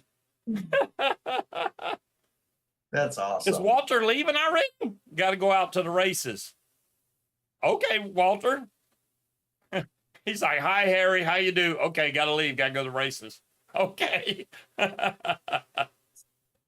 man. You're getting married, dude. You have to be there, right, Angela? Angela is so pumped about it because Angela's like the big planner, which I appreciate that because I suck at it really bad. Women are so good at that stuff. I suck at it. Most dudes probably do, but I know I do personally. So I don't know about most dudes, but There's dudes that have that kind of patience. I'm not one of them, but I think women, generally speaking, have a little bit more patience than men. See, I like building stuff too. And if I had my own little toy hauler, I love building, but planning it out in my mind just is too much. I would be like, yeah, I want to build this, but then I would start building it and go, I shouldn't even put that there because I want to put a shower there, or I wanted to put a sink there. Now I have to tear it all back out and start over. That's the part that's the part that scares me. It's like I'm going to start building something and then realize after the fact something else I wanted to do. So I think if you're going to do something like that, put it all on paper like it's going to be, then start building it. Otherwise, you're going to be backing yourself up and redoing it multiple times. I'm sure it's probably the same, but with vans and van builds, they say you're going to build 3 vans. The first van you're going to build for someone else. The second van you're going to build for a friend. And the third van will be for yourself. Ah. Because you learn, Oh, yeah, definitely. I get that. That sounds perfect. I mean, I don't have anybody else I could go build one for, so I don't know how that will work, but yeah. I took welding when I was in high school, but it was arc welding. So this I got downstairs, I think is a TIG welder. It's a little different. It's supposed to use whatever that gas is that I can't think of right, argon. But I think I can still TIG weld with it. I just don't have any metal right now to weld with. I'm going to figure something out because I want to make a decent mount that's out of metal that I know is not going to, because I get so scared every time that paramotor's on the back of my truck that it's going to fall off. That's way too much money for it to just slide across the expressway in a million pieces. So What's happening? Nobody wants that. And then people were like, oh, even at that fly-in that we just went to last weekend, they're like, hey, why don't you just buy a new wing? And they're like, don't you got money? I was like, wait, I used to have money And then I bought a paramotor and a wing and a helmet and comms. I don't have money anymore. I spend it all on all that stuff. So yeah. I can't think of any other sport that's not the same. Yeah, You know? they're all, anything you get into like that is you think, oh, this is all the money I have to spend. And then you have multiple expenses on top of it that just compound on top of each other that you didn't even know you were going to have to spend. The wing thing is, I think the wing, if you get a good wing to start off with, you're probably good for a few years. But I've seen a lot of people that haven't been in the sport that long, they'll have 2 or 3 wings. And it's like, how the hell do you afford that, dude? Unless, maybe they're buying used wings. I don't know. I don't make that kind of money. I can't be like, oh yeah, I'm gonna get a new wing next week. No, I'm not doing that. Yeah. I'd love to have a new wing, but the wing that I have is safe. It's a Class A wing. It hasn't let me down yet, so I'm gonna fly that son of a gun. It don't have. I'd say my wing has 25 hours on it total. I do think that I need to send it in this winter to have it inspected, just because, even though it doesn't have that many hours, it's still been 2 years. So if you take the time variant versus how many hours it's been used, I think it needs inspected just for the heck of it. Send it in, get it inspected, feel better about myself. Harry H says he's going to a rally next Wednesday. You're gonna love it, man. Oh, do the rally. Oh, John says disc golf is cheap. Yeah. Maybe. Yeah. And then you're like, yeah, but next week I want to get a gold plated disc because they look so cool. Or I want a disc that's got LEDs built into it. Yeah, go ahead. Anything that you do, there's always accessories that you can get to make it cooler, and you're going to spend the money on it. I think that's isn't that an Olympic sport now? I don't know. I haven't seen disc golf in Olympics, but they did when I was in Georgia. There was a lot of disc golf courses that I went to the parks where they had them, but I never really saw anybody playing disc golf there. I've seen it on videos all the time, but up here I haven't seen not the first disc golf anywhere. So I don't know They where had it. They had it at the last fly-in. Oh, okay. They've got a disc golf because I'm trying to figure out what these posts were, and I guess it's like a post that comes up and then like a little basket, I think, around it. If I remember right. Kramer, I forgot all about that mod heist. We still need. I thought we only needed got one 2 more. empty seats. I'll jump in if I got enough money here. I thought we had 4. I want to what I've been looking at lately, which is kind of weird, but I've been looking at mini bikes a lot, and Harbor Freight makes a Predator 212, and they make also, I think it's a 224 motor. I've seen those mini bikes when you upgrade them do 80 miles an hour, which is too fast, really, for a mini bike. But you unfortunately, we got the scuba cough. Great, we died. I just want to get one, maybe with a Predator. The hard part is finding a good frame to put it on. That Moto GoPro Carts or something.com. I can't remember their name right now, but they sell decent mini bike frames, and then you just go buy the motor at freaking Harbor Freight.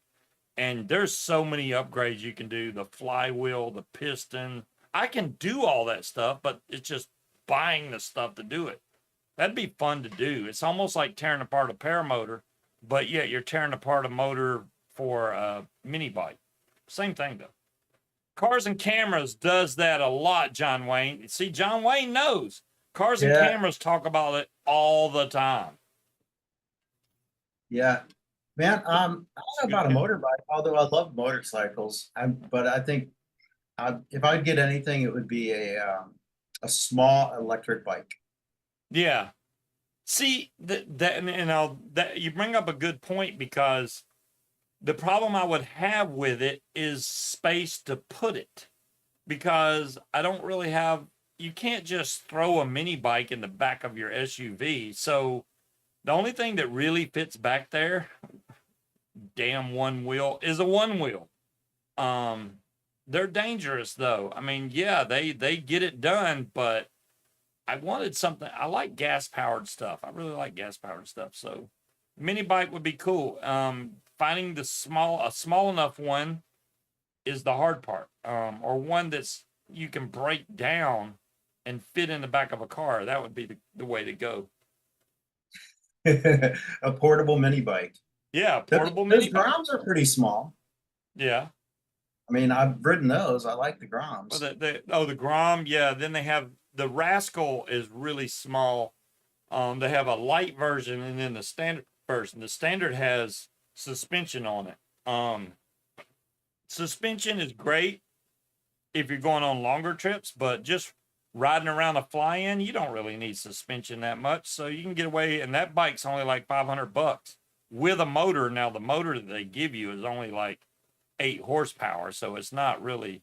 It's a 98cc motor.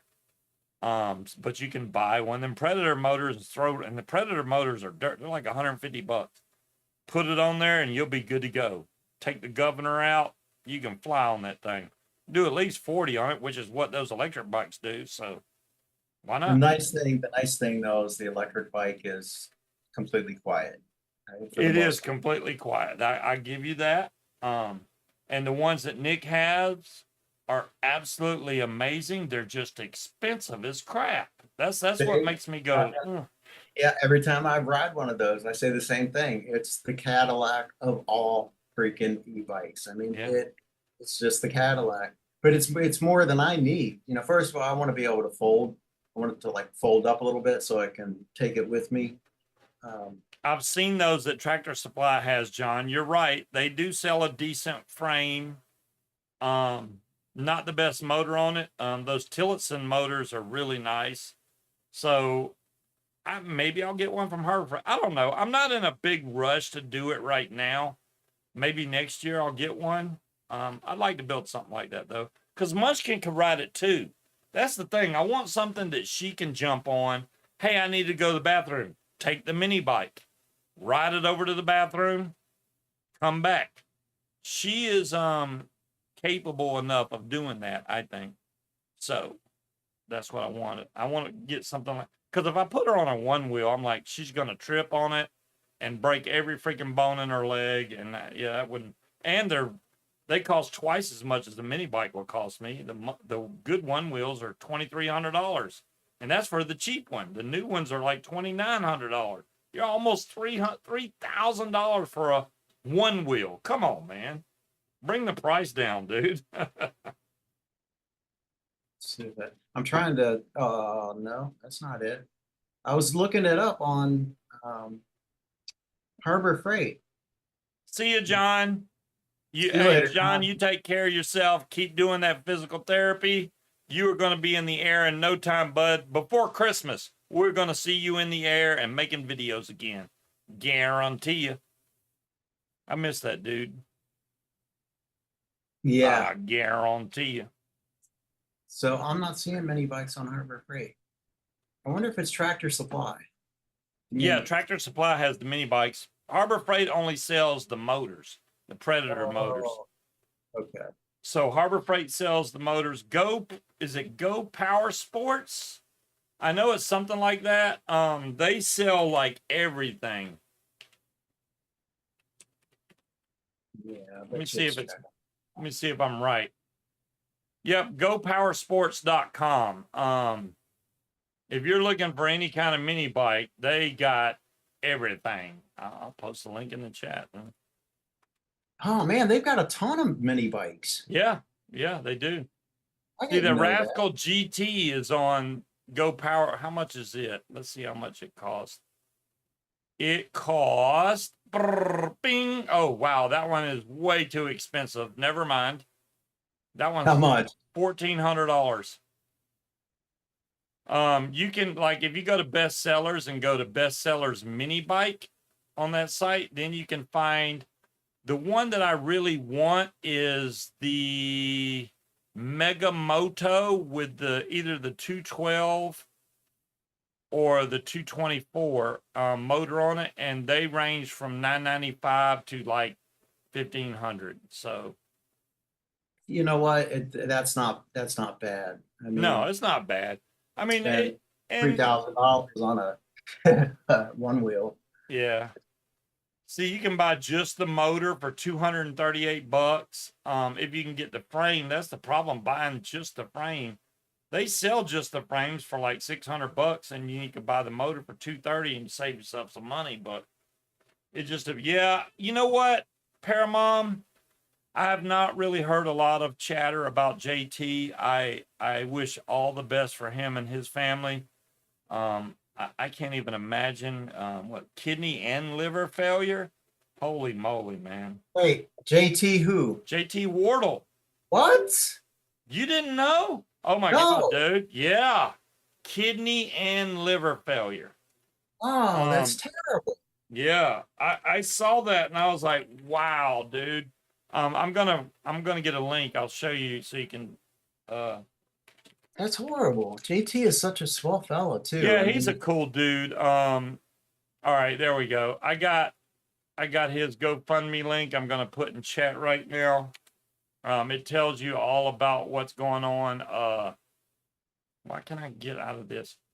Dear family and friends, we want to share an update on JT unexpected health crisis. JT experienced both liver and kidney failure, a situation that has taken us all by surprise.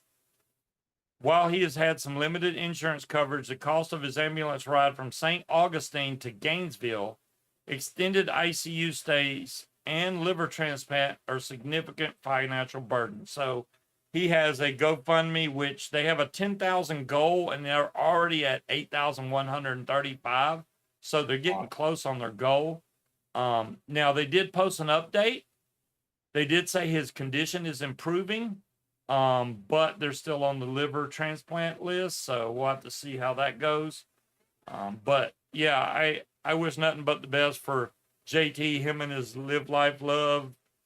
Yeah, I like watching his videos too. That's just out of the blue, man. I didn't expect anything like that from JT. no, he wasn't at the last fly-in, or was it maybe even Bad Apples? Can't remember, but he was definitely missed wherever Yeah, it was. I mean, maybe because of what's going on now. I don't know. Yeah, because he usually goes to most of the fly-ins. That's just terrible. Yeah, he's waiting on a liver transplant.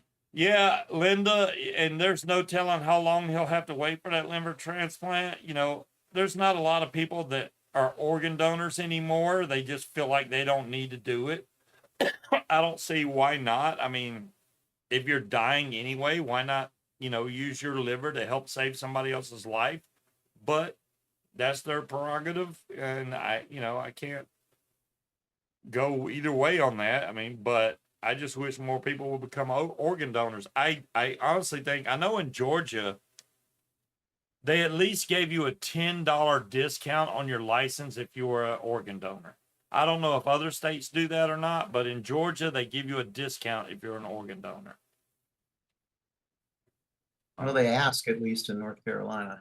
They do. Yeah, they'll ask. I know here in Virginia, they ask. I don't think they give you a discount, but I know for a fact, because I lived in Georgia most of my life, that they give you a discount if you're an organ donor, and they mark it on your license, organ donor, which pretty much gives them the right to go, hey, we need this lung, we need this liver. They can take whatever they want. I mean, you're gone, so why not help save somebody else's life? I think. Yeah, I agree. So, but yeah, man, that sucked for JT, man. And liver and wow, I mean, just both at the same time, liver and kidney. That's really a tough call there. I mean, the kidney, you can live off one kidney, your liver, you have to have a liver. Your liver filters everything. No liver, you don't make it. So I'm hoping that he gets a transplant. But the liver is the only part of the body really that can regenerate. So if they were able to like take some of the bad part out and leave some, it would regrow over time. But if it's just bad, I mean, it's bad. But yeah. Listen at you, man. Dr. Scuba. Oh I didn't no, know I just that I stuff. just look into a lot of this type stuff. But yeah, the liver can regrow. It's the only part of our body. I wish all of our body parts would do that. Like somebody with an amputated leg could grow their leg back. That'd be freaking awesome. But that it don't work that way. Yep. Mhm. Yeah, the belly works that way. Yeah. Yep. Never stops growing. JT was on Grandpa's show. I don't remember that one, Linda. I probably wasn't on there at that point. Yeah. He was on Michael's show too, I think, wasn't he? I don't doubt it. I mean, he's definitely an active member on the paramotor community. I mean, Robert's show. Yeah. Yeah, but I remember him on Grandpa. So if for those of you that don't know JT, if you probably have someone like this in your life, but he just lights the room up when he walks in. You know, you just like being around the person. He's just such a genuine soul, you know. He's just a real person, and real people are very hard to find these days. Yeah, all his videos, man. Live life, love. He does that on every single video he puts out. And he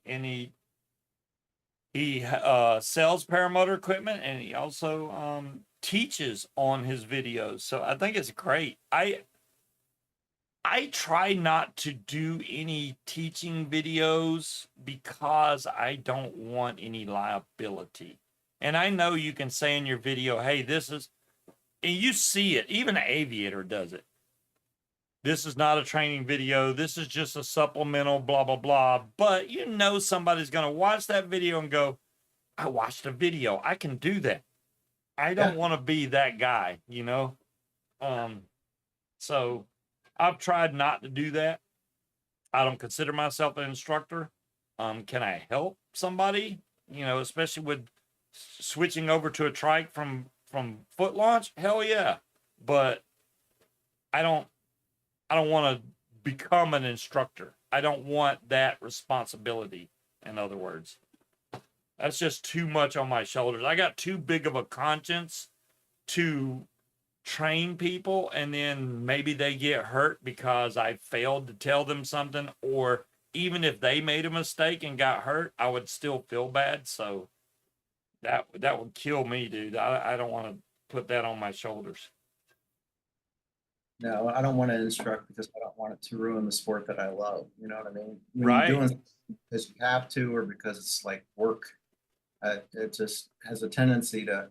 I mean, first of all, if you're instructing someone to fly, you do it in good weather. Oh, definitely, yeah. It means you're not able to enjoy the good weather yourself to be able to fly, and the only days that you can fly are the days you can instruct, and that's crappy weather. So.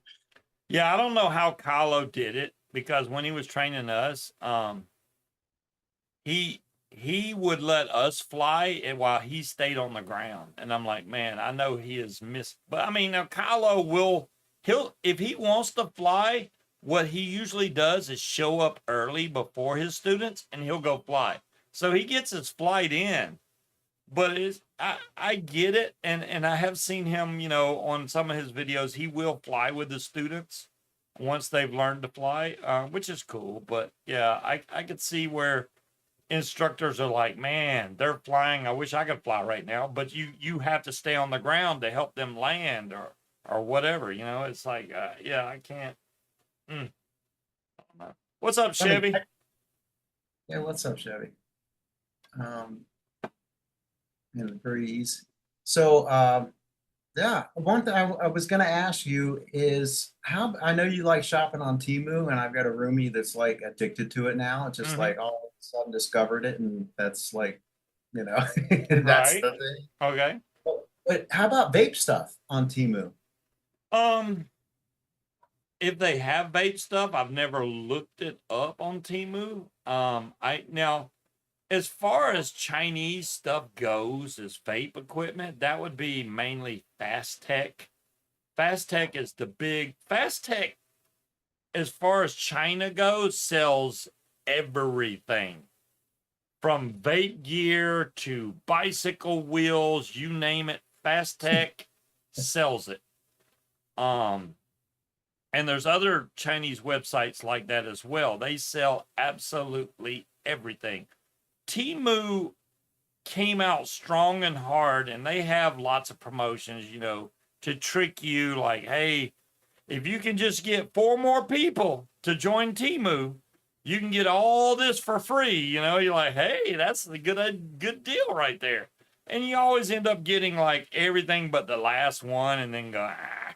Or then you do get the stuff and it's coupons that you have to use on specific items that they choose, which totally defeats the purpose. But they're still, I appreciate the fact that Temu actually ships pretty quick, and most of the stuff I've gotten from them have been great. I haven't had any problems, so can't complain.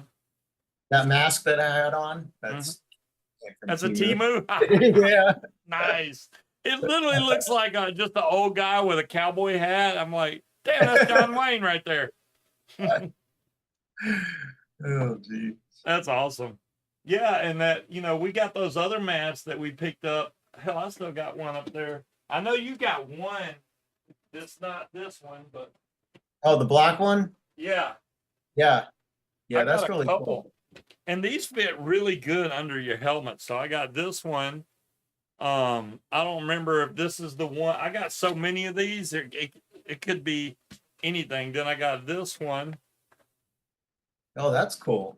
Yeah, this is almost like a Captain America or something. That's what I was thinking. It's Yeah, got right? So, but it's cool because you can still see through this because this is all mesh right here. Captain America, mixed between Captain America and what's that other dude? The red dude? Red? Oh, shoot. Daredevil? No. Not Daredevil. Yeah, I love the movie. Deadpool. Deadpool, yeah, that's it.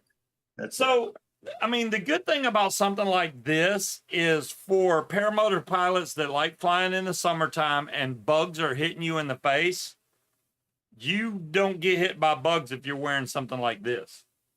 Yeah. It's something cool to wear. And you know, I never really talked to you guys in chat about, you know, us flying in thermals and stuff like that. In the wintertime, it's way, way lower chances of thermals, but it's also cold.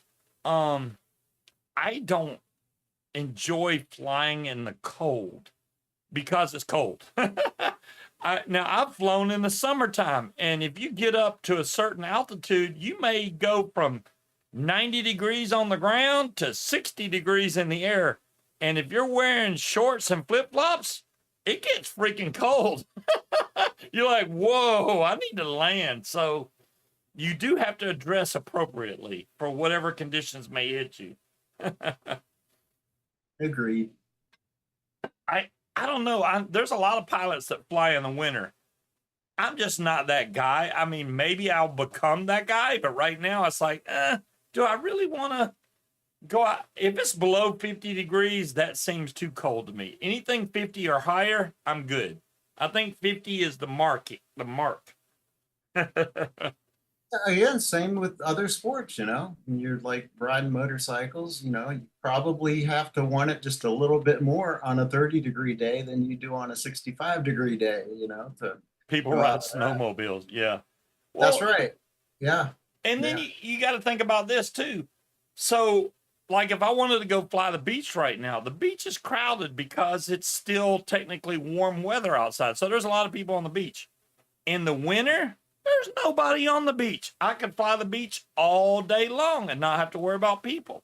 Because, you know, we try to, as responsible paramotor pilots, avoid people and houses and concentrated areas of people. We stay away from that. So when in the winter, when there's not that many people out on the beach, you got the whole beach to yourself. You can fly all you want. So I like that. just gonna be cold doing it. That's all. Yeah, I still haven't flown the beach. You haven't fun? Oh my God, Will. You don't Landed even on the know. beach, and I've touched and I've done a foot drag on the beach, but that's it. My longest flight to date has been down there at Kitty Hawk, which I'm sure you're familiar with. You got the Wright Brothers Monument, and right across from the Wright Brothers Monument is a beach. I mean, the beach just goes on and on right there at Kitty Hawk. And we got on that beach and took off, and I flew until I didn't have any gas left. Yeah. And it's just, there was no bad air. It's all laminar air coming off the ocean. So you can fly all freaking day, which is what I did. I flew until I ran out of gas anyway. The only problem is, like, when I landed, the salt water had frozen my kill switch, so I couldn't kill my motor. That was bad because I ate sand for like 30 seconds, but I did eventually get it killed. Yeah, that was the sucky part. And that was like I'd have to look it up, maybe my 8th flight ever, but it was an amazing flight. I really enjoyed flying the beach. And you took off from The beach. Oh, you took off from the beach. I took off from first flight. Yeah, if you ever go look at on my channel for the Kitty Hawk beach flight, you'll see I took off from the beach. Yeah, you need to see that video, and it shows Joe, which is a paramotor pilot. The only instruction he gave me was just run, and I'm like, okay.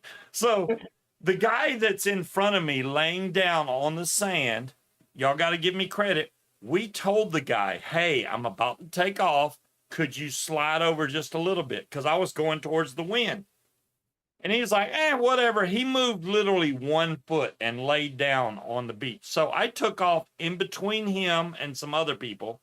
And he sat up when I took off. But they were like, whoa, because I came right towards them and took off and went down the beach. And it was an amazing flight.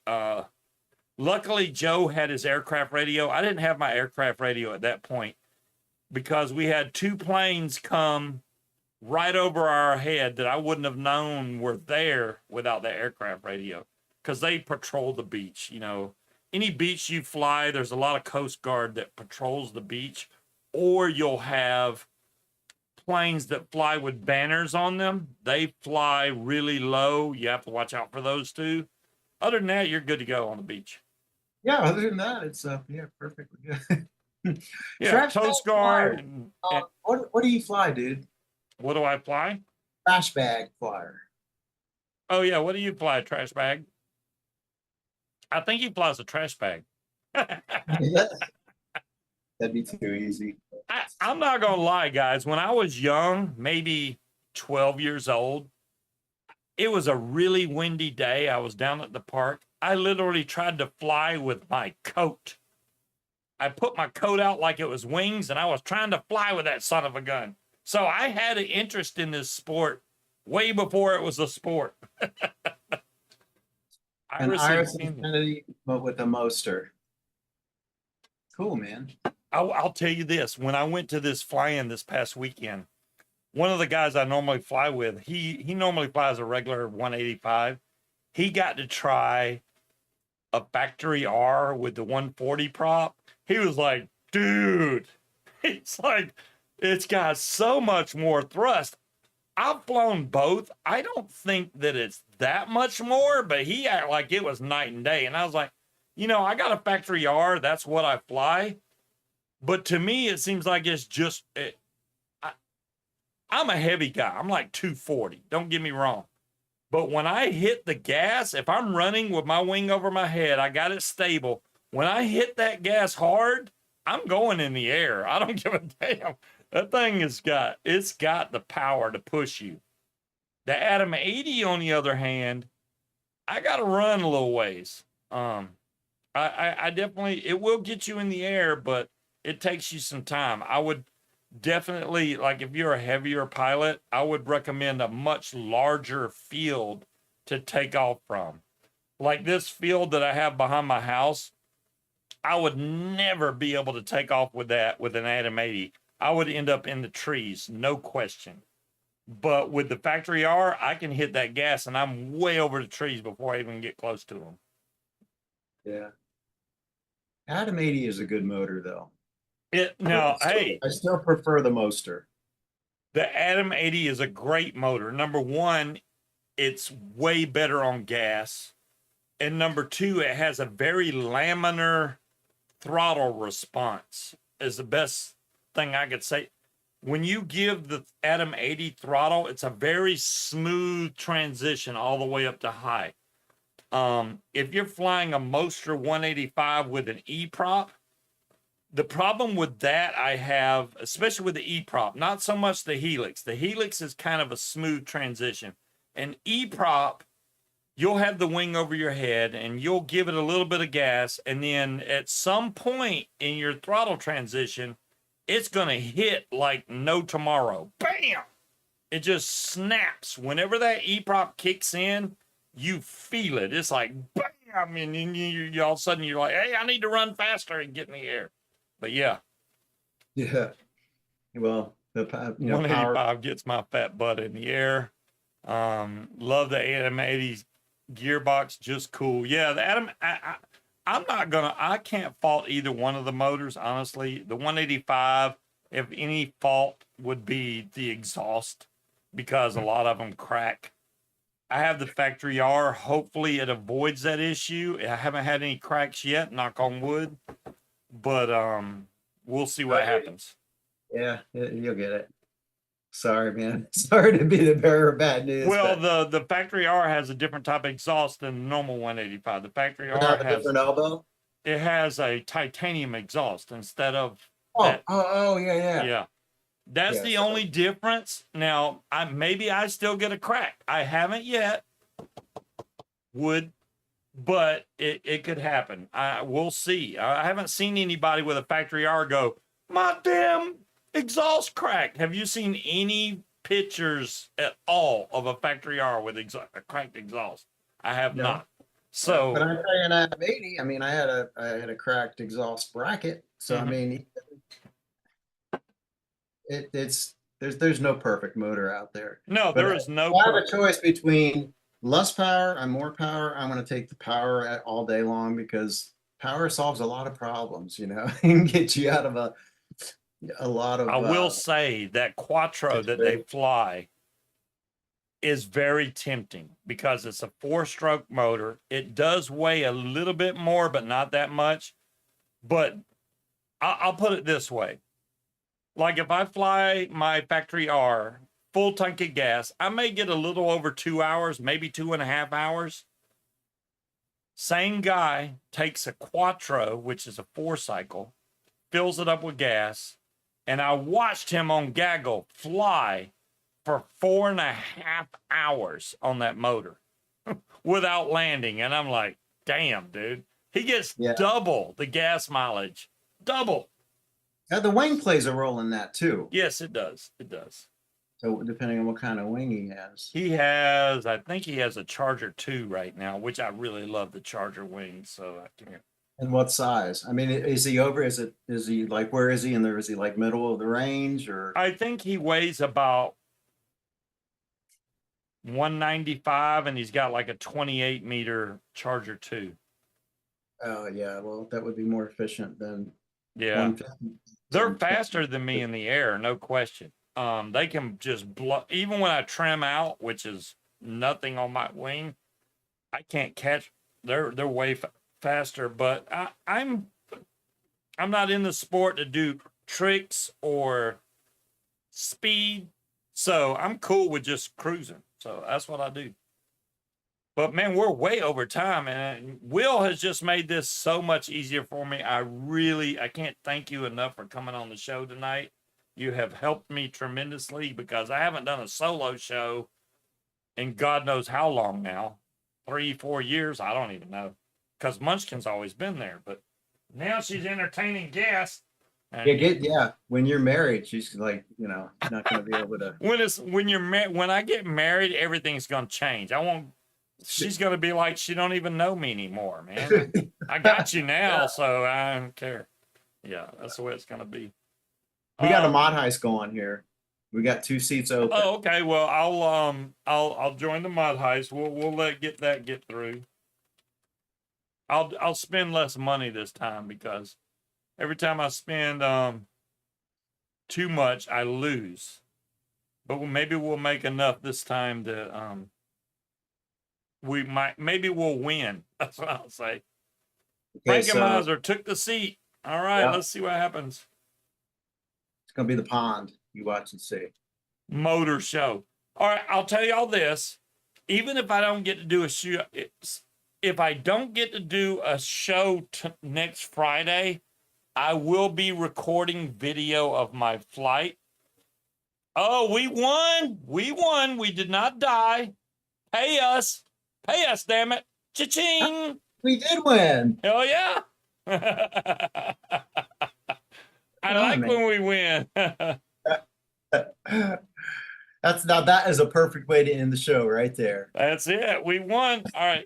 Yeah. So next week, like I said, if I can't make the show, guys, I do apologize. Y'all know I don't miss shows ever, but even when I'm sick, I come on and do my freaking show. And yeah, thanks to Will Fly again for coming on tonight. You have really helped me out, bud. I appreciate it. And I will be coming back on it. If I can't do the show next week, I will at least record video of my flights and stuff at the fly-in. Maybe it'll have Shane. I'm not gonna do the that's a wrap thing because that's Mark's thing. That's fine.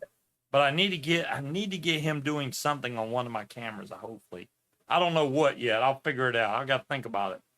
He could moon. He could give you a moon. Yeah, but that's not really. You don't really post that on video. Could, and he could squeeze his cheeks like he's talking. Like that's a wrap. And I'm sure you could edit it to make it look so good.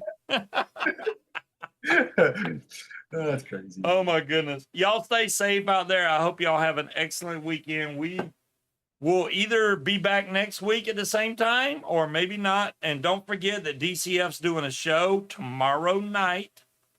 So check that out. They'll be on Facebook and they may be on YouTube. I don't know, but DCF, go look them up. Catch you guys next week. Y'all have a good one. Peace out. Bye. Bye.